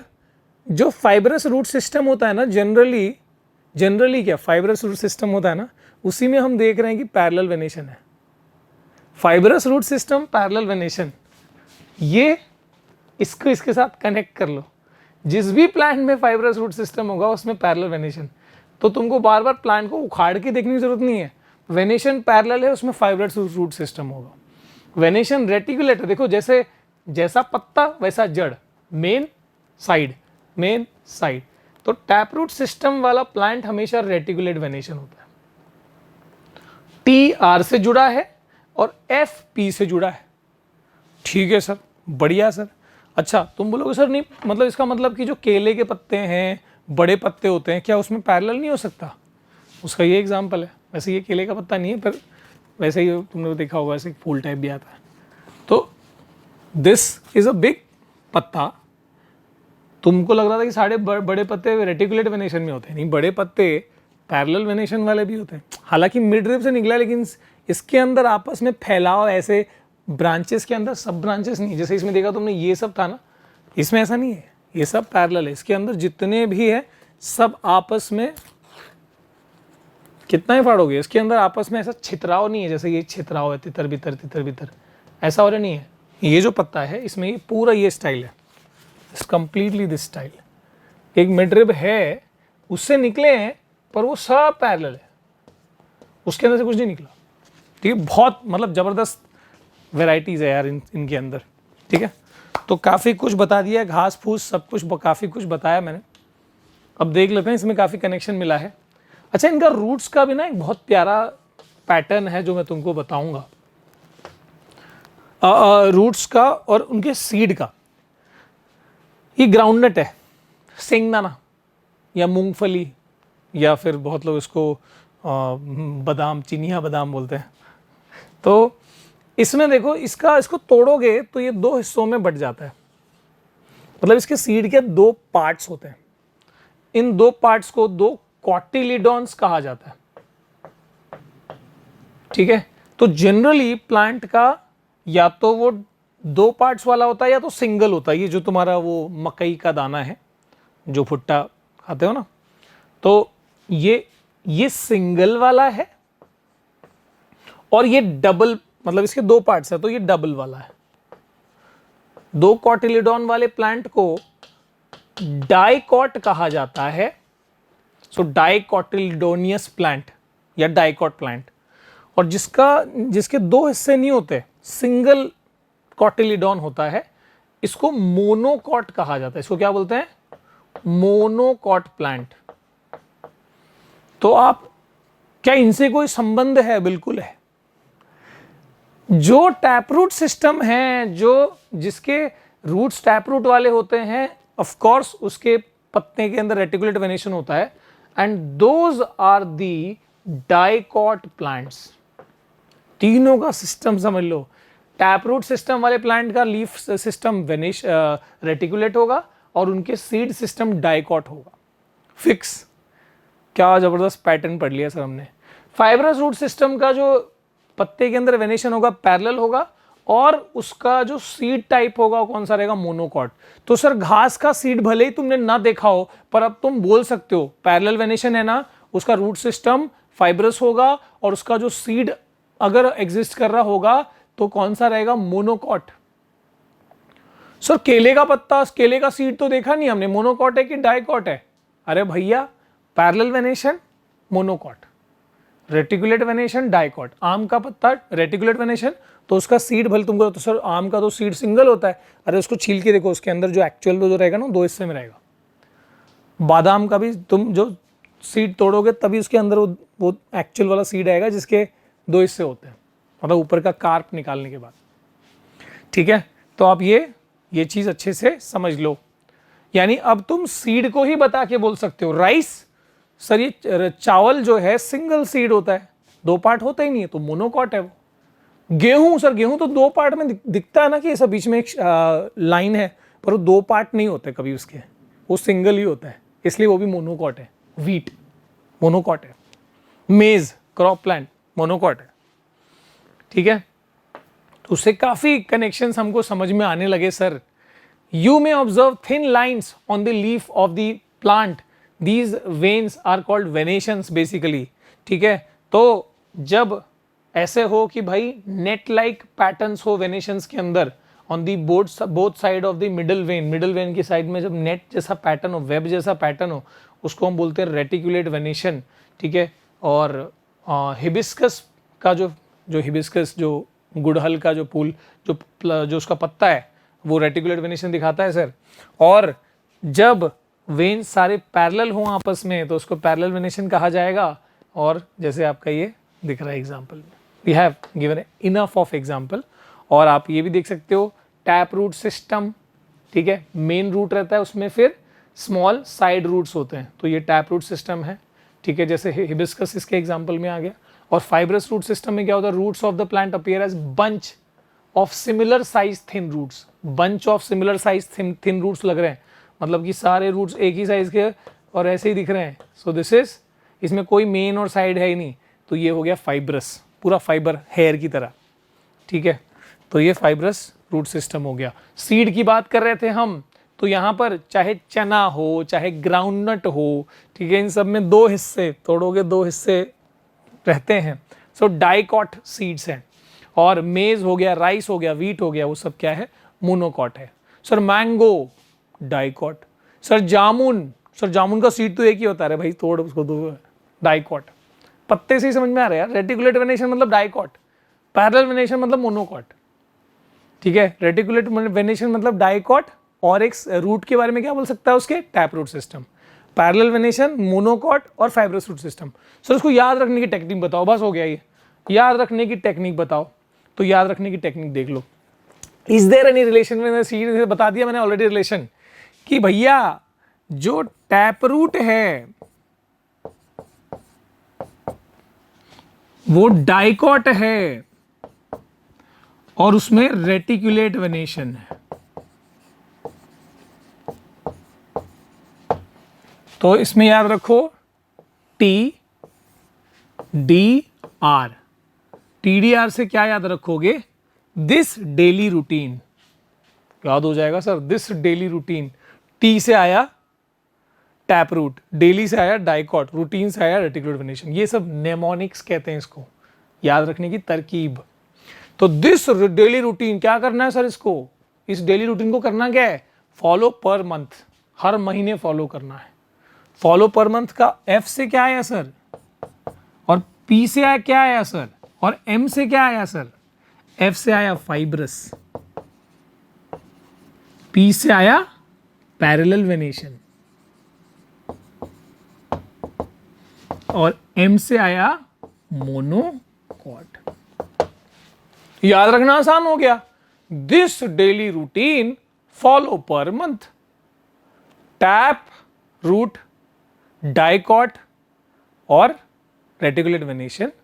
फॉलो पर मंथ से आया फाइब्रस, पैरेलल वेनेशन और मोनोकॉट। याद हो गया यार, कमाल है यार सर। मतलब जो प्लांट का सीड रूट ऐसा है उसका पत्ता ऐसा होगा, उसका सीड ऐसा होगा। जो प्लांट का रूट टैप रूट है, सीड उसका डाइकॉट होगा, पत्ता रेटिकुलेट होगा। कमाल है यार, कमाल है।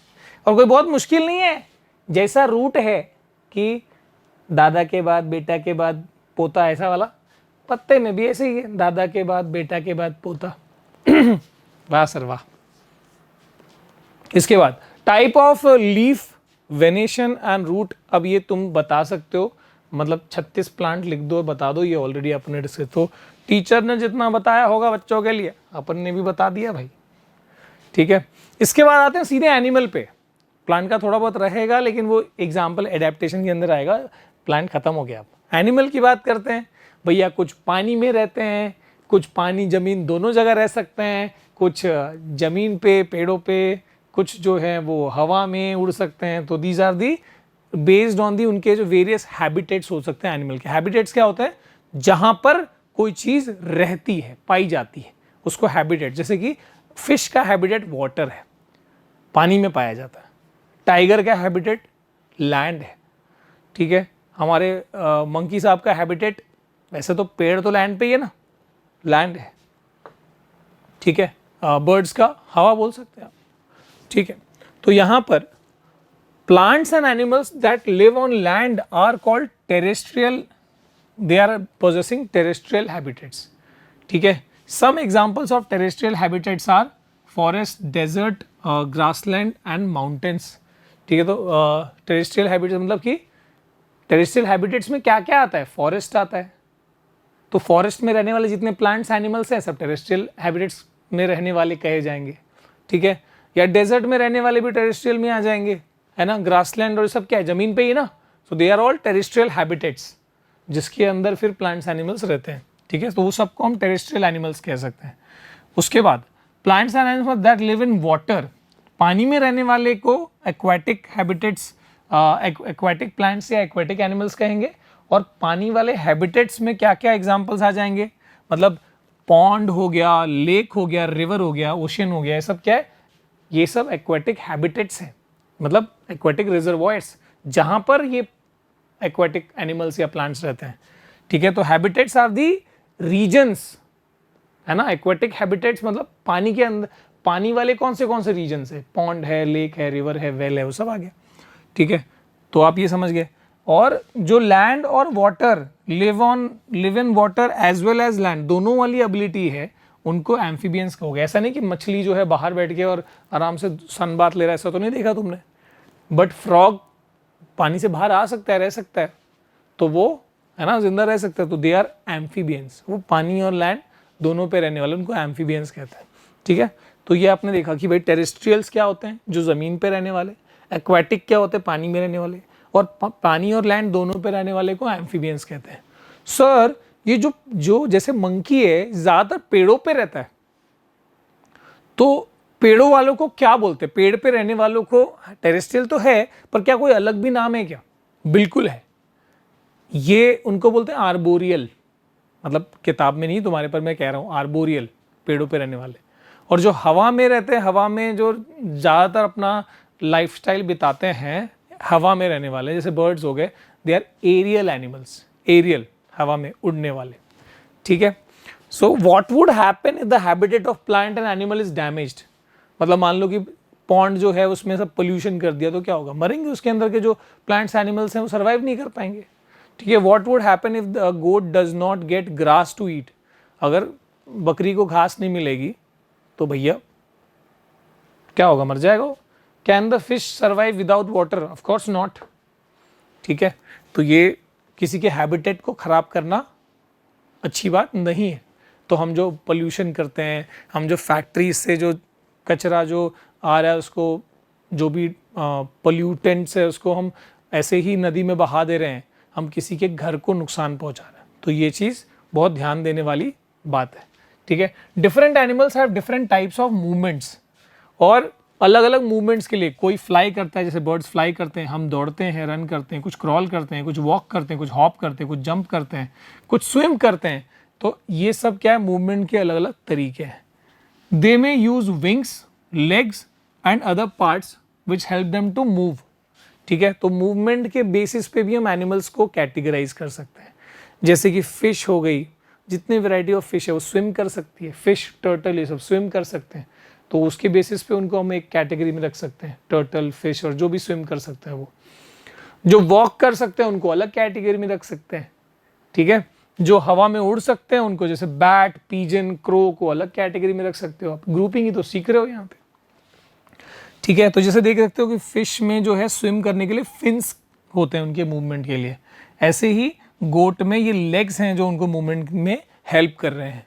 तो आप देख सकते हो कि भाई लिखते जाओ यहाँ पर, गोट वॉक और जंप कर सकता है लेग्स की वजह से। एंट जो है उनके अपेंडेजेस, अपेंडेजेस बोलते हैं वैसे, ठीक है, उनकी वजह से वो क्या कर सकते हैं। चलो लेग्स ही दे दिया तुमको, वैसे कोई टेंशन की बात ही नहीं है। फिर चलो, तो यहाँ पर एंट जो है उनका मूवमेंट क्या है भाई, वो वॉक कर सकते हैं या क्रॉल कर सकते हैं, क्रॉल कह दो, ठीक है ना, लेग की वजह से। पीजन जो है वो वॉक और फ्लाई कर सकते हैं लेग्स और विंग्स की वजह से। हाउस फ्लाई भी वॉक और फ्लाई कर सकते हैं लेग्स और विंग की वजह से। फिश जो है वो उनके फिन्स की वजह से क्या कर सकती है, स्विम कर सकती है, ठीक है। तो ऐसे ही आप ये जैसे बच्चों ने भरा वैसे तुम भी भर लो अपना भैया, ठीक है। Additionally, many animals differ from each other in shape, size, structure and color and other features. Some of the features can also be used to group animals in various ways. Like plants grouping of animal uh, is important for understanding the diversity. जैसे अपने plant को group किया based on root system, based on the venations and जो भी था, ठीक है, trees, herb, शब्स और क्रीपर और क्लाइंबर बोल के, वैसे एनिमल्स को भी ग्रुप करना जरूरी है, चाहे मूवमेंट के बेसिस पे करो, चाहे उनके कुछ फीचर्स के बेसिस पे करो, ताकि हम उसके स्टडी को, उसकी डाइवर्सिटी को, उतनी वेराइटीज़ को आसानी से पढ़ सकें, ठीक है। Animals and plants found in different surroundings, जैसे कैमल जो है वो आप देख सकते हो डेजर्ट में कौन रहता है, कैमल रहता है, ठीक है। और भी डेजर्ट में रहने वाले जो प्राणी है वो लिख सकते हो आप यहाँ पर, जैसे कुछ डेजर्ट लिजर्ड हो गए, ये सब हो गए, ठीक है। कैक्टस भी डेजर्ट में आ सकता है सर, कैक्टस प्लांट होता है ना। अब जैसे कि अपना, अरे मैं वो एलोवेरा भी लाया था, एलोवेरा स्टाइल में ही तो कैक्टस भी होता है। एलोवेरा तो तुमने देखा ही होगा यार, कैक्टस भी लगभग जो है। अच्छा मैं एक बहुत प्यारी चीज़ दिखाना भूल गया यार, कैसे हो गया, मतलब नेचर इतना ब्यूटीफुल है कि देखो ये भी पत्ता है भाई, ये भी लीफ है, इतना कांटे की तरह लीफ है, ठीक है, ऑर्नामेंटल प्लांट है। तो आप देख सकते हो कि ये कांटा नहीं है, दीज आर ऑल्सो लीफ। इससे भी प्रॉपर फोटोसिंथेसिस प्लांट अपना फूड प्रिपेयर कर लेता है, ये सारी चीज़ें, ठीक है। तो दीज आर, मतलब हम सोचते हैं यार पत्ता ऐसा होना चाहिए, जरूरी थोड़ी ऐसा भी हो सकता है पत्ता, और हमारे एलोवेरा जैसा भी हो सकता है। सर ये स्टेम है इसका, पत्ता तो ये बहुत ही श्रिंक हो गया सर, स्टेम कमाल है।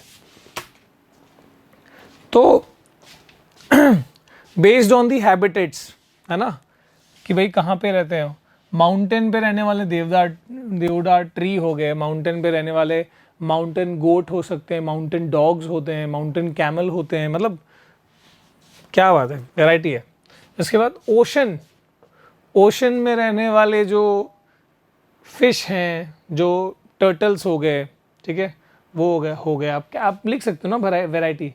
तो हम ग्रुप करते आ रहे हैं कि भाई माउंटेन पे रहने वाले, ओशन में रहने वाले, फॉरेस्ट, सब नाम तुम भरोगे इसमें, ठीक है। तो यहाँ पर फॉरेस्ट में रहने वाले लायन हो गए, टाइगर हो गए, भाई बेर हो गए, बेर ग्रिल्स की बात नहीं कर रहा हूँ मैं, एनी अदर रीजन, ठीक है ना। और भी किसी, जैसे फॉरेस्ट हो गया, ये हो गया, गार्डन लिख दो, गार्डन में कौन रहता है वो लिख दो, ठीक है। तो इस तरीके से ऐसे ग्रुपिंग करके स्टडी करना आसान हो जाता है, समझना आसान हो जाता है। अच्छा अब वो बच्चों की बात करते हैं, जो स्कूल के बच्चे जो अभी गार्डन में या जो नेचर्स प्लेस में गए हुए हैं। तो सागर टेल्स हिज क्लासमेट्स, क्या बोल रहा है सागर, देखो, that he went to Andaman Nicobar islands with his parents. वो अंडमान निकोबार आइलैंड गया था, आपको पता होगा, हमारे इंडिया का ही 2 आइलैंड ग्रुप्स जो है हमारे पास है, एक लक्षद्वीप और अंडमान निकोबार। तो अंडमान निकोबार गया था, उसने क्या चीज़ देखी, he saw huge whales and colourful fish in the ocean. कमाल है भाई, ठीक है। His father explain that the streamline body of the fish helps them to swim. Fish की जो ऐसी वाली जो बॉडी स्टाइल होती है, स्ट्रीमलाइन बॉडी बोलते हैं, बीच में ब्रॉड होता है, साइड में नैरो, तो ये जो उनका बॉडी शेप है इसी को स्ट्रीमलाइन शेप बोलते हैं, और यही उनको स्विम करने में काफ़ी हेल्प कर रहा होता है। समझ गए। तो ये उनका बॉडी का क्या है, एक तरीके से अडेप्टेशन है, बॉडी को वैसा एक, मतलब धीरे धीरे जब एवोल्यूशन हुआ होगा तो उनकी बॉडी में ऐसे चेंजेस होके उस तरीके का एकदम प्रॉपर स्ट्रीमलाइन उनको एक अपीयरेंस मिला है, जिससे स्विम करना आसान होता है। नेचर ने उनको वो खूबी प्रोवाइड करी है। तो we have learned that plants and animals live in particular region, have special features that make them fit to survive there. Charles Darwin की एक थियोरी है सर्वाइवल ऑफ फिटेस्ट, जिसमें उन्होंने यही देखा कि भाई नेचर में हर चीज़ जो है, कोई भी चीज़ कहीं पर रहने के लिए उसने अपने आप को ढाला है वैसे, ठीक है, वहाँ पे रहने के हिसाब से सर्वाइवल के लिए फिट बनाया है, ठीक है। So the special features that enable plants and animals to survive in the particular region is called adaptation. जैसे फिश का जो स्ट्रीमलाइन बॉडी है वो उसका अडेप्टेशन है, और भी अडेप्टेशन मैं आगे बताऊंगा, ठीक है। जो चिड़िया होती है ना, बर्ड्स हवा में उड़ने के लिए सिर्फ उनका वो पंख के अलावा और भी एक चीज़ होती है, उनका बोन, उनका हड्डी जो है वो हॉलो होता है। हमारा बोन हॉलो नहीं होता, बट बर्ड्स का जो बोन है वो अंदर से खोखला होता है, ठीक है, जिससे वो उनका वजन, ओवरऑल वेट कम रह सके और वो आसानी से उड़ सकें। तो दिस इज द अडेप्टेशन, ठीक है। जो कैमल होता है उसका हम्प जो है उसमें फूड स्टोर होता है, ठीक है, फैट स्टोर होता है, बेसिकली पानी नहीं होता उसके हम्प में, फैट होता है ताकि वो जब उसको खाना नहीं मिल रहा उस टाइम पे उससे उसको एनर्जी मिल सके। दैट इज द अडेप्टेशन, ठीक है। और भी है कई सारे। So the shape of the deodar tree and the height of the rhododendron, ये रोडोडेंड्रोन जो है ना, ये एक पेड़ है, इसका आगे जिक्र है, आगे बताऊंगा, ठीक है। Are the adaptations that enable them to survive in the mountain region, mountain region में सर्वाइव करने के लिए, ठीक है। अब जैसे यहाँ पर बताया कि हाइट ऑफ दी देवदार ट्री, ठीक है, उसकी जो हाइट है, और बेसिकली आप ये भी, अच्छा मैं वो आगे दिखाऊंगा। जो स्नो में रहने वाले प्लांट्स है उनका स्ट्रक्चर वो एक क्रिसमस ट्री जैसे, एक्समस ट्री जैसे क्यों होता है, उनके पत्ते मतलब ऐसे नैरो नीचे की तरफ ऐसे टेप क्यों कर रहे होते हैं, तो जो भी बर्फ़ गिरेगी वो बर्फ़ जम के और उसका फिर टूट ना जाए, और उस पर अगर स्नो जमा रहेगा तो कैसे वो सनलाइट लेके और फोटोसिंथेसिस कर पाएगा, तो वो स्नो नीचे झड़ जाना चाहिए, इसलिए उसके पत्ते नीचे की तरफ ऐसे होते हैं, ठीक है। तो ये बहुत कई अडेप्टेशंस है, ठीक है, वो आगे भी अपन थोड़ा सा देखेंगे। The place where plants and animals live are called habitats, ये तो हमने ऑलरेडी बोला। For example habitat of a sea turtle is sea turtle जो सी में रहता है उसका हैबिटेट है वो। Habitat of plant and animal provide them food, water, air, shelter and other needs for their survival. Many types of plants and animals may share the same habitat. Habitat play the important role in shaping the biodiversity of the region. ठीक है, of course उसके habitat से उसको सब कुछ मिल रहा होता है, जो पानी में रहता है उसको पानी से सब कुछ मिल रहा है, जो हवा में रहता है उसको हवा से मिल रहा है, मतलब लैंड पे रहता है लैंड से मिल रहा है।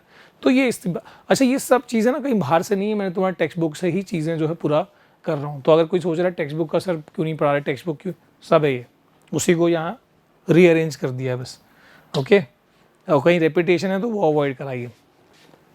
डेजर्ट रीजन में रहने वाला एनिमल और उसी डेजर्ट हैबिटेट में रहने वाला प्लांट, जो मैं कैक्टस जैसे प्लांट की बात कर रहा था, तो ये भाई ये इतना ऐसे क्यों है, सारा उसमें जेली भरा क्यों रहता है, ये एलोवेरा टाइप क्यों इतना बड़ा बड़ा दिख रहा है ये, तो क्योंकि यहाँ पर पानी की कमी होती है, तो पानी नहीं मिलेगा तो उसको कैसे सरवाइव कर पाएगा। तो वो जब भी बारिश जब भी पानी आया है उसने पानी को लेके और अपने अंदर भर के रखा है, स्टोर करके रखा है जेली जैसे अंदर, जैसे एलोवेरा में होता है, तो ये ताकि वो पानी से वो सरवाइव कर सके। और उसने इसके पत्ते क्यों नहीं दिख रहे, अगर पत्ता रहेगा तो फिर उससे ज़्यादा वाटर लॉस हो जाएगा, इसलिए पत्ते जो है वो एकदम कांटे की फॉर्म में, जैसे मैं दिखा रहा था ना कि भाई एकदम कांटे की फॉर्म में पत्ता, कम पानी की ज़रूरत है इसको, ठीक है। ज़्यादा बड़ा पत्ता होगा तो वाटर लॉस करेगा ट्रांसपिरेशन से, मतलब पानी लूज होता है पत्तों से, तो उसको एकदम कांटे की फॉर्म में वो छोटा छोटा है, ठीक है। तो इस तरीके से इसने अपने अंदर पानी स्टोर करने की व्यवस्था बनाई है। और ये भी यहाँ पर जो हम्प दिख रहा होता है इसमें फूड स्टोर करने की व्यवस्था है कि भैया वो ज़्यादा ये नहीं करता, ये ज़्यादा यूरिनेशन नहीं करता, पानी बचाना है इसको भी भाई, ठीक है। तो इसने इन सब ने क्या करा, अडेप्टेशन करा है अपने अंदर, जो भी चीज़ें हैं बदलाव जो भी ज़रूरी है वो अपने अंदर करी हुई है। ये देखो कोल्ड रीजन में, कोल्ड हैबिटेट में रहने वाले प्लांट, मैंने बताया ना कि भाई जो बर्फ़ स्लाइड कर जाए, नहीं तो फिर ये टूट भी जाएंगे उसकी वजन से, और दूसरा फोटोसिंथेसिस नहीं कर पाएंगे, अपना प्रोसेस नहीं कर पाएंगे फूड प्रिपरेशन का, तो इस वजह से ये ऐसे नीचे की तरफ झुके इनके स्टेम या ब्रांचेस होते हैं। और इनमें देखो ये बहुत ये जो हमारा जंगली भैंसा है इसमें इतना हेयर क्यों है, ये जो भी कोल्ड रीजन में रहने वाले ज़्यादा हेयर ही क्यों होते हैं भैया, वो उनको ठंडे से बचाता है, चद्दर ओढ़ के थोड़ी सोता है वो, हाँ रजाई कौन देता है उसको ले जाके, तो वो उसके अंदर अडेप्टेशन, नेचर ने वो अडेप्टेशन उसको करके दिया है जिससे कि वो ठंडे रीजन में, ठंडे वातावरण में भी रह पाता है, बच पाता है, सर्वाइव कर पाता है, ठीक है। और उसके बाद notice that these two plants types of plant found in different region have different are different. देखो ये प्लांट कैसा है, वही हम डिफरेंट देख रहे थे, कैक्टस वाला देख लो, और ये कैसे। तो cactus with thick and fleshy stem. तो थिक एंड फ्लैशी स्टेम क्यों होता है भैया? So there is a very little water available in the desert. सही बात है, डेजर्ट में पानी कहाँ से आएगा भाई? और hot desert is typically very hot during the day and very cold during the night, है ना। तो एकदम ऐसा डेजर्ट एकदम विपरीत कंडीशन होता है, दिन में बहुत गर्म, रात में बहुत ठंडा। Therefore, you will find plants and animals in these areas that can tolerate and survive both the hot and cold conditions. ठीक है, तो ये उस तरह का रहता है कि survive both the hot condition during the day and cold condition during the night. The fleshy stem of the plant, ये fleshy stem का बता रहे हैं, found in the desert can store water and help them tolerate hot conditions. तो इसके अंदर पानी store करने की व्यवस्था है कि वो हॉट कंडीशन में सर्वाइव कर पाएँ। अब बात करते हैं भाई जो माउंटेनियस रीजन में जो देवदार ट्री है, ऐसा क्यों होता है? ठीक है, these tree are conical in shape. देखो कोन की तरह इसका शेप है, आइसक्रीम का जो कोन होता है उसको उल्टा का वैसा शेप है। ठीक है, and have flexible and sloping branches. Flexible and sloping branches क्यों है? The mountains is extremely cold region experience frequent snowfall. सही बात है। in order to survive, जैसे कश्मीर में ही है, in order to survive in such condition, some of the trees have the ability to let the snow slide off. तो अगर उसका टहनी जो है बेंड नहीं हो पाएगा और ऐसा स्लोपी नहीं होगा, तो जो बर्फ गिर रही है वो नीचे कैसे स्लाइड ऑफ कर पाएगी? नहीं कर पाएगी। तो स्लाइड ऑफ, बर्फ निकलना, स्नो झड़ जाना जरूरी है। ठीक है, ability to slide off हो गया। conical shape and sloping branches of देवदार trees enable them to do so easily. और ये मैंने बताया रीज़न क्या है, पेड़ टूट ना जाए और उसके ऊपर अगर स्नो जमा रहेगा तो फोटोसिंथेसिस, वो सनलाइट कहाँ से ले पाएगा? तो वो सारी बातें, इसकी वजह से उसको स्नो झाड़ना होता है, इसलिए उसका ऐसा अडेप्टेशन उसके अंदर है। अब देखो कैमल की दो वेराइटी। देखो डेजर्ट भी कितना कमाल का है, दो तरीके का है। एक है हॉट डेजर्ट, जैसे राजस्थान में जो है वो हॉट डेजर्ट है, और एक कोल्ड डेजर्ट जैसे हमारे लद्दाख हाई अल्टीट्यूड पे कोल्ड डेजर्ट है। तो दोनों के जो कैमल है कितने अलग अलग है। क्या क्या अलग है दिख रहा है भाई? इसमें कम हेयर है, लेस हेयरी, और ये देखो इसमें ये हेयरी है कितना। इसमें सिंगल हम्प दिख रहा है और यहाँ पर डबल हम्प दिख रहा है। कमाल है भाई। इसके बाद इसका पैर लॉन्ग है, इसका पैर जो है आप देख सकते हो शॉर्ट है। ठीक है, इसके अलावा और एक बात बताऊंगा, इसका जो ये हूव्स होता है ना, इसके जो खुर होते हैं ना, वो वाइड होते हैं, क्योंकि अगर पतले पतले पैर होंगे ना तो डेजर्ट में घुसेंगे। सो डेजर्ट में चलने के हिसाब से वाइड पैर है। इसके वाइड क्यों नहीं है? क्योंकि माउंटेनियस थोड़ा सा रीजन है, तो यहाँ पर थोड़ा सा और पैर भी छोटा होने का कारण वही है, शॉर्ट लेग होने का कारण वही है कि वहाँ पर स्टेबिलिटी और स्ट्रेंथ, देखो ये मस्कुलर भी ज़्यादा होता है क्योंकि उस वहाँ पर स्टेबल, उस वैसे तिरछे टेरेन पे जो है ना, तिरछे मेरे पे उनको मतलब प्रॉपर इंटैक्ट रहना है, तो इसलिए थोड़ा मस्कुलर भी होते हैं। थोड़ा ज़्यादा फूड स्टोर भी क्यों कर, उस पर एनर्जी ज़्यादा रिक्वायर्ड होगी ठंडे जगहों पे, और शॉर्ट लेग से उनको बैलेंस काफ़ी अच्छा मिलता है। Why they have wider? Because of course वो रेत पे चलने के लिए, ठीक है, उनको थोड़ा सा ईज मिलता है, इसलिए वैसे देख लो। Camel of the hot desert have long leg with wide hooves. The long legs and wide hooves help these camel to walk on the sand desert without sinking in the sand. Sand में ज़्यादा वो पैर ना घुसे, इसमें काफ़ी help करता है वो जो वाइड हूव्स है। ठीक है, हूव्स मतलब वही जो उसका जैसे घोड़े का जो अरे एकदम लोअर वाला जैसे हमारा फूट है वैसे उनका। ठीक है, इसके बाद on the other hand the height and legs of camel in the cold desert are comparatively shorter. ठीक है, क्यों शॉर्टर है? तो उसका the short legs allow them to walk easily on the mountainous region. ठीक है, और ये डबल हम्प से ज़्यादा, वही ठंडे रीजन में फूड ज़्यादा एनर्जी की रिक्वायरमेंट होती है, तो उसके लिए फिर उसको ज़्यादा फूड की रिक्वायरमेंट है, इसलिए डबल हम्प उसको हेल्प करता है। ठीक है, तो वही चीज़ आगे भी बताइए यहाँ पर। In desert food is not available easily, camel store food in their humps. ठीक है, तो ये हम्प पे क्या स्टोर रहता है, फूड स्टोर होता है बेसिकली।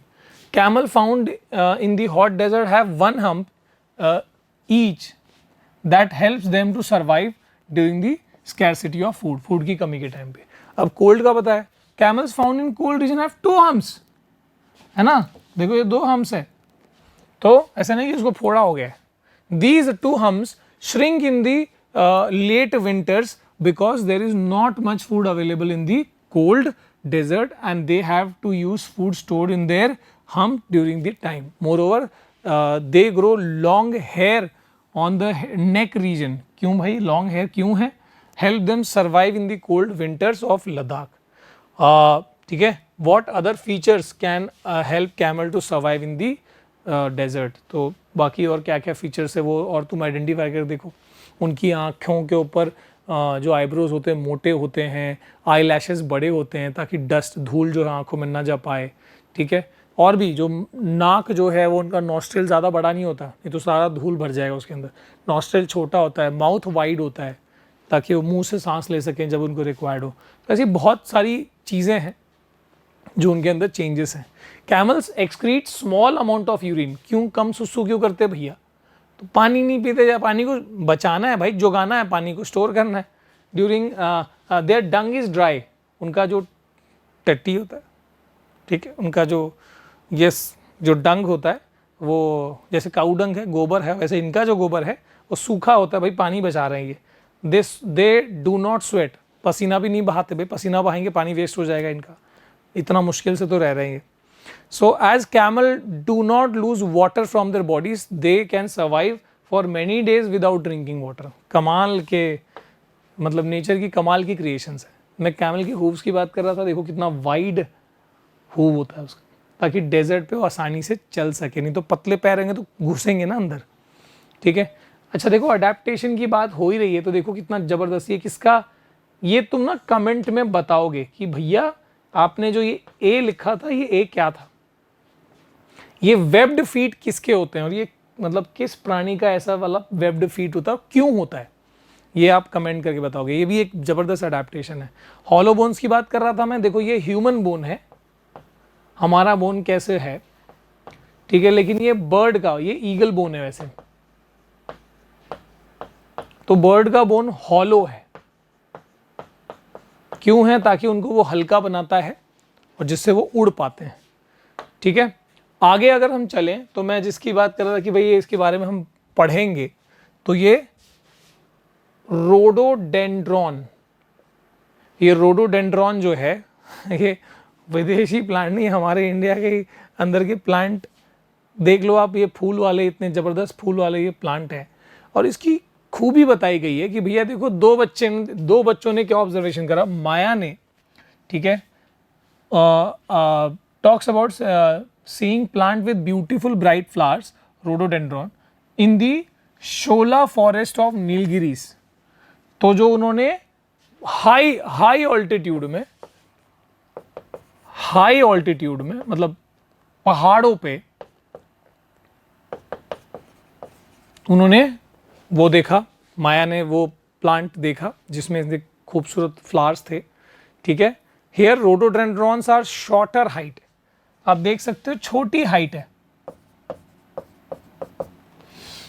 ठीक है, एंड हैव स्मॉलर लीव्स, पत्ते भी छोटे हैं, to survive through the heavy winds of the top mountain tops.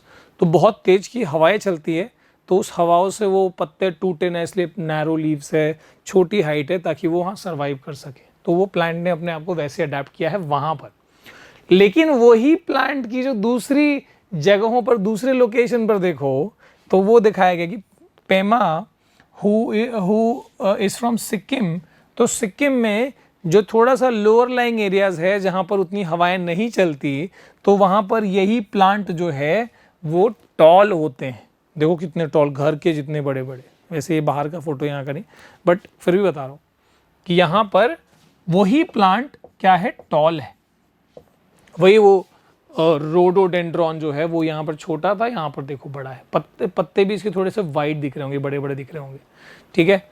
सो मतलब इसने अपने आपको क्या किया, सर्वाइव करने के लिए, अलग अलग कंडीशन में सर्वाइव करने के लिए अपने प्लांट्स ने भी अडेप्टेशन करे। प्लांट्स में भी अडेप्टेशन, ऐसा नहीं कि सिर्फ एनिमल्स में होता है। ठीक है, आगे। अच्छा, तो ऑलमोस्ट आप समझ लो कि चैप्टर जो है लगभग ख़त्म होने वाला है जब साइंटिस्ट के बारे में दिया हुआ है।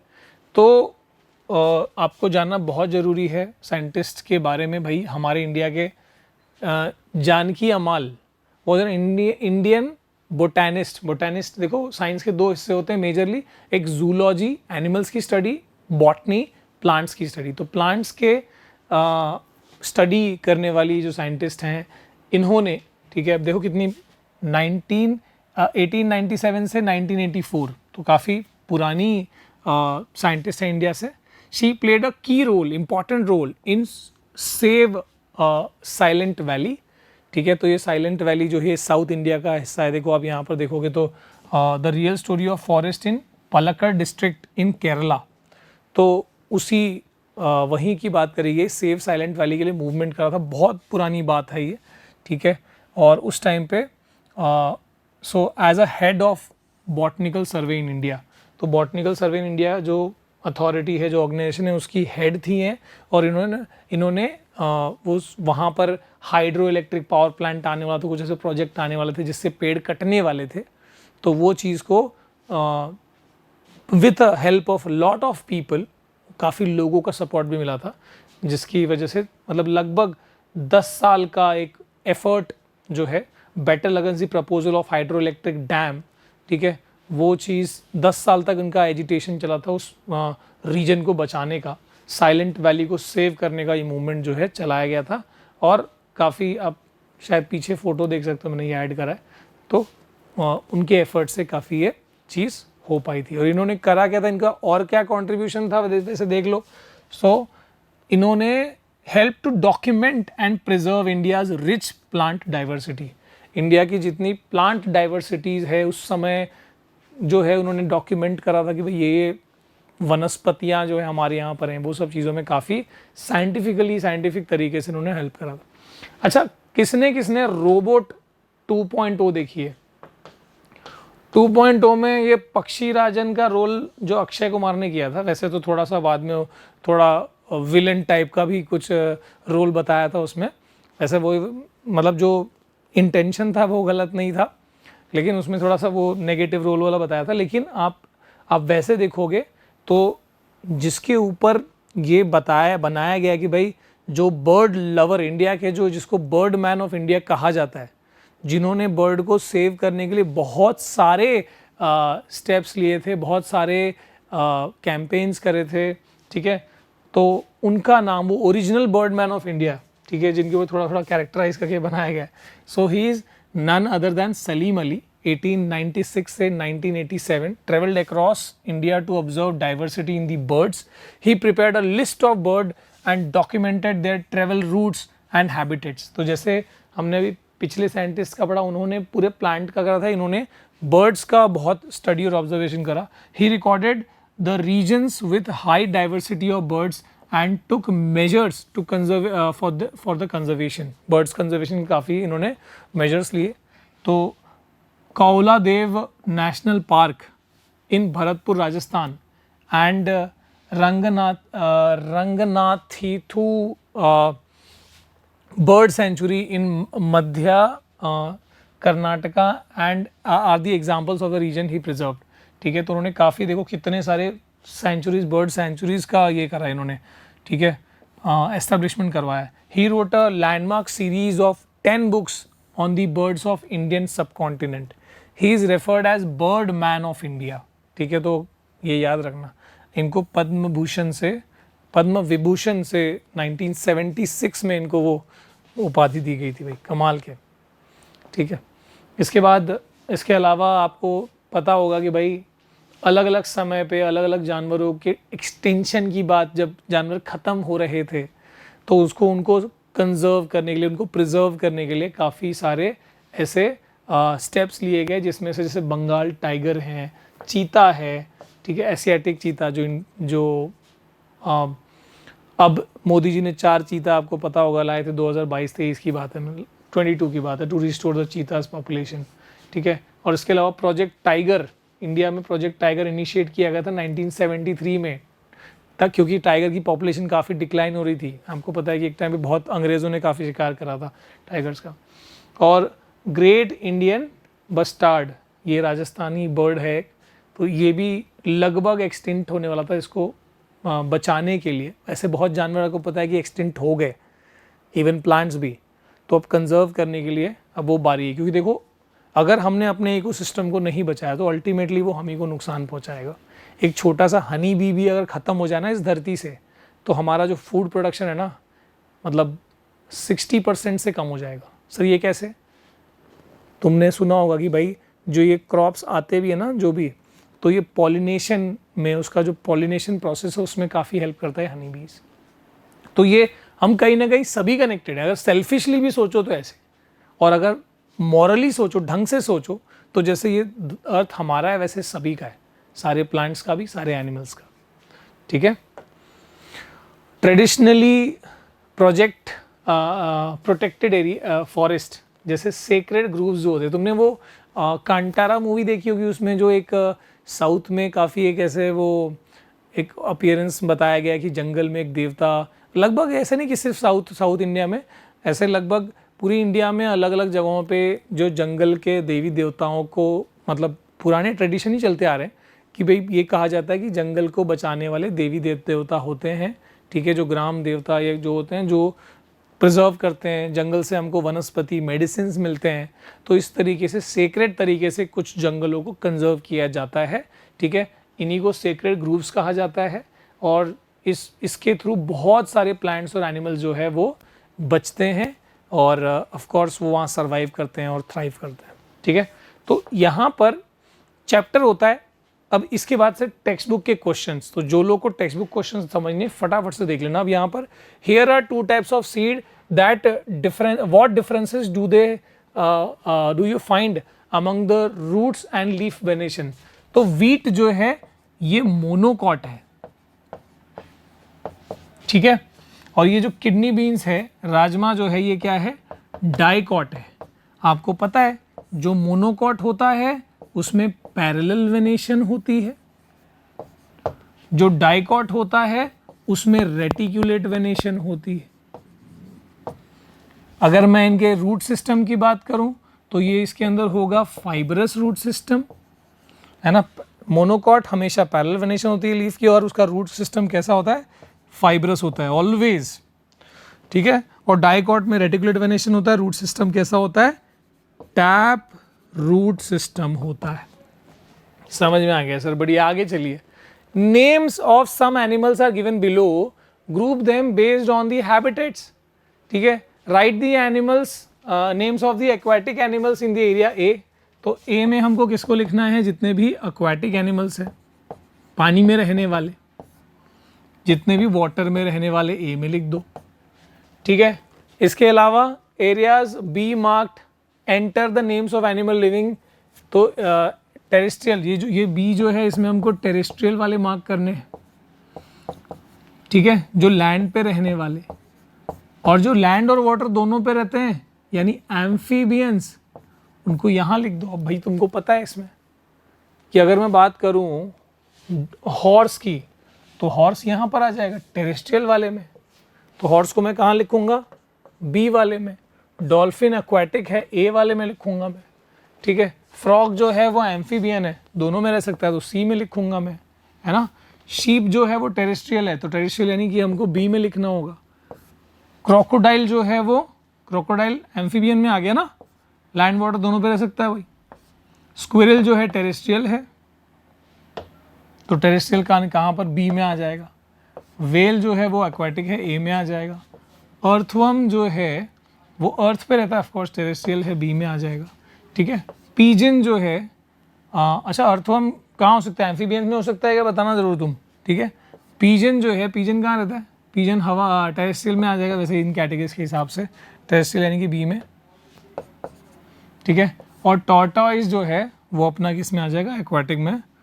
टॉर्टॉइज ये एक्चुअली दोनों में आ जाएगा, एम्फीबियन में, एम्फीबियन इज सी। ठीक है, ये हो गया। इसके बाद देखो, Manuj mother maintains a kitchen garden, one day she was digging out radish from the soil. Radish यानी कि क्या, एक होता है गाजर, एक होता है मूली। तो गाजर होता है कैरेट, रेडिश मतलब क्या है तुम्हारा, मूली, ठीक है, वाइट वाला, हाँ। So she told Manu that radish is kind of root, ठीक है, radish is a kind of root. तो रेडिश देखने में तो ऐसे ही होता है लगभग, तो उसमें छोटे छोटे हेयर भी होते हैं, ठीक है, समझ में आ रहा है, रेडिश जो है लगभग ऐसा होता होगा। व्हाट टाइप ऑफ रूट, अरे भैया सिंपल सी बात है, ये तो समझ में आ गया सर, ये तो टैप रूट है, ठीक है। What type of venation would they observe in the leaf of radish, तो ऑफकोर्स उसके पत्ते ना भी देखो तो टैप रूट का तुमको पता है कि ये कौन सा होता है, रेटिक्यूलेट वेनेशन होता है सर। आगे चलते हैं, आगे देख लो फोर्थ में क्या दिया है, माउंटेन गोट, और ये गोट जो नॉर्मल प्लेन्स में होते हैं। भैया कमाल का दिख रहा है, खतरनाक, हेयर ही क्यों है, ठंडे ठंडे प्रदेश में रहना है भाई इसको, अगर नहीं रहेगा ऐसे तो सर्वाइव कैसे कर पाएगा। अच्छा, इसके लॉन्ग लेग होते हैं, इसके शॉर्ट लेग होंगे। शॉर्ट लेग क्यों होंगे भाई, पहाड़ों पे बैलेंस करना और इजी होता है शॉर्ट लेग के साथ। और इसके जो ये वाले पार्ट होंगे, इसमें थोड़ा सा ऐसा कुछ रहेगा, थोड़ा सा नेल टाइप का रहेगा, जिसकी वजह से वो उस माउंटेनियस टेरेन पे आराम से स्टेबल रह सके, ठीक है। इसमें इसके नाखून को वैसा होने की ज़रूरत नहीं है। इसके बाद थोड़े से मस्कुलर होते हैं, क्योंकि पहाड़ों पे अगेन स्टेबल रहने के लिए हाइट छोटी और थोड़ा मस्कुलर होना ज़रूरी है, ताकि वो वहाँ पर प्रॉपरली अपना जीवन बिता सके। तो ये तो डिफरेंसेस हुए, यहाँ पर सिमिलैरिटीज़ भी बोला है। तो सिमिलैरिटीज़ क्या है, दोनों घास खाते हैं, ठीक है, दोनों के सींग होते हैं, और इसके अलावा और क्या है, दोनों दूध देते हैं, तो सिमिलैरिटीज़ वैसे हो जाएंगे। इसके बाद अगला है group the following animals into 2 groups based on the feature on any feature other than discuss in the chapter. तो इस चैप्टर में डिस्कस किया हो वो वाले फीचर से नहीं कैटेगराइज करना, अलग तरीके से करना है। तो आप इनको ये कह सकते हो कि जो हवा में उड़ने वाले हैं, ठीक है। इसके अलावा मतलब आप ऐसे भी कर सकते हो, जो क्या खाते हैं, हर्बीवोर्स हैं तो हर्बीवोर्स वाले में कर लो। हर्बीवोर्स मतलब घास खाने वाले जो, और एक कार्निवोर्स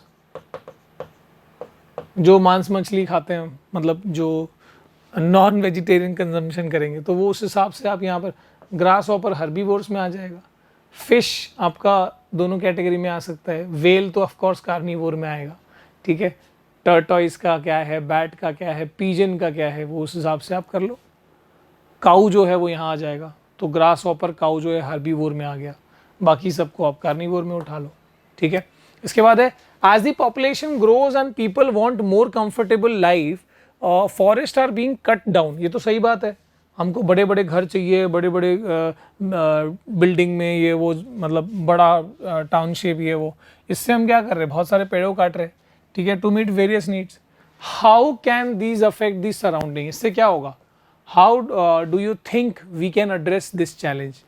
तो अगर हम फॉरेस्ट को क्लियर कर रहे हैं, प्लांट्स एनिमल्स की वैरायटीज़ को हम ख़त्म करते जा रहे हैं, उनका घर छीनते जा रहे हैं, तो एक ऐसा टाइम आएगा जब वही, एक तो प्लांट कम कर रहे हो तो ऑक्सीजन वैसे ही, मतलब कार्बन डाइऑक्साइड बढ़ रहा है, ऑक्सीजन कम हो रहा है, वो तो बात है ही, पर उसके अलावा भी मैंने बहुत सारे ऐसे रीजन भी बताए, जैसे वो हनी बी वाला बताया कि उससे अगर वो ख़त्म हुए, एक्सटेंट हुए, तो उससे हमारे फूड प्रोडक्शन सीधे ख़त्म, मतलब वर्ल्ड वॉर ही सीधे शुरू हो जाएगा। इस तरह से बहुत कुछ हो सकता है।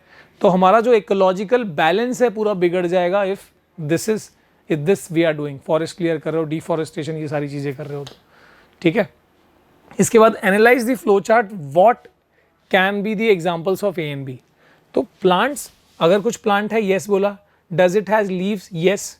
इसके बाद does it has reticulate venation, yes. अगर रेटिकुलेट वेनेशन है तो वो टैप रूट वाले में आ जाएगा। इसका एग्जाम्पल क्या क्या आ जाएगा रेटिकुलेट में, मैंगो आ जाएगा एक ही एग्जाम्पल में, ठीक है।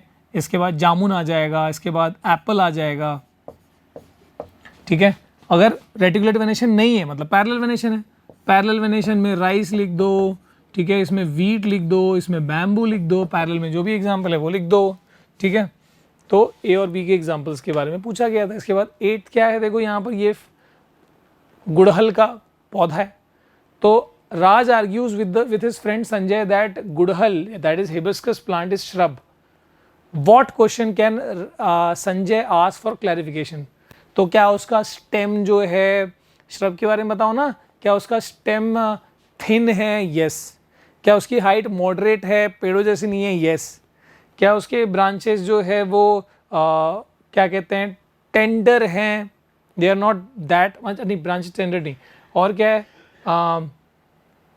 उनकी ब्रांचेस जो है ज़मीन के पास है, ऑफ कोर्स यस। तो ये सारी चीज़ें बता रही हैं कि भैया वो श्रब की कैटेगरी में बिल्कुल कंसीडर करने वाली चीज़ है। तो ये सवाल पूछ के उसको करा जा सकता है convince. Based on the information in the table find out examples of plant for each group.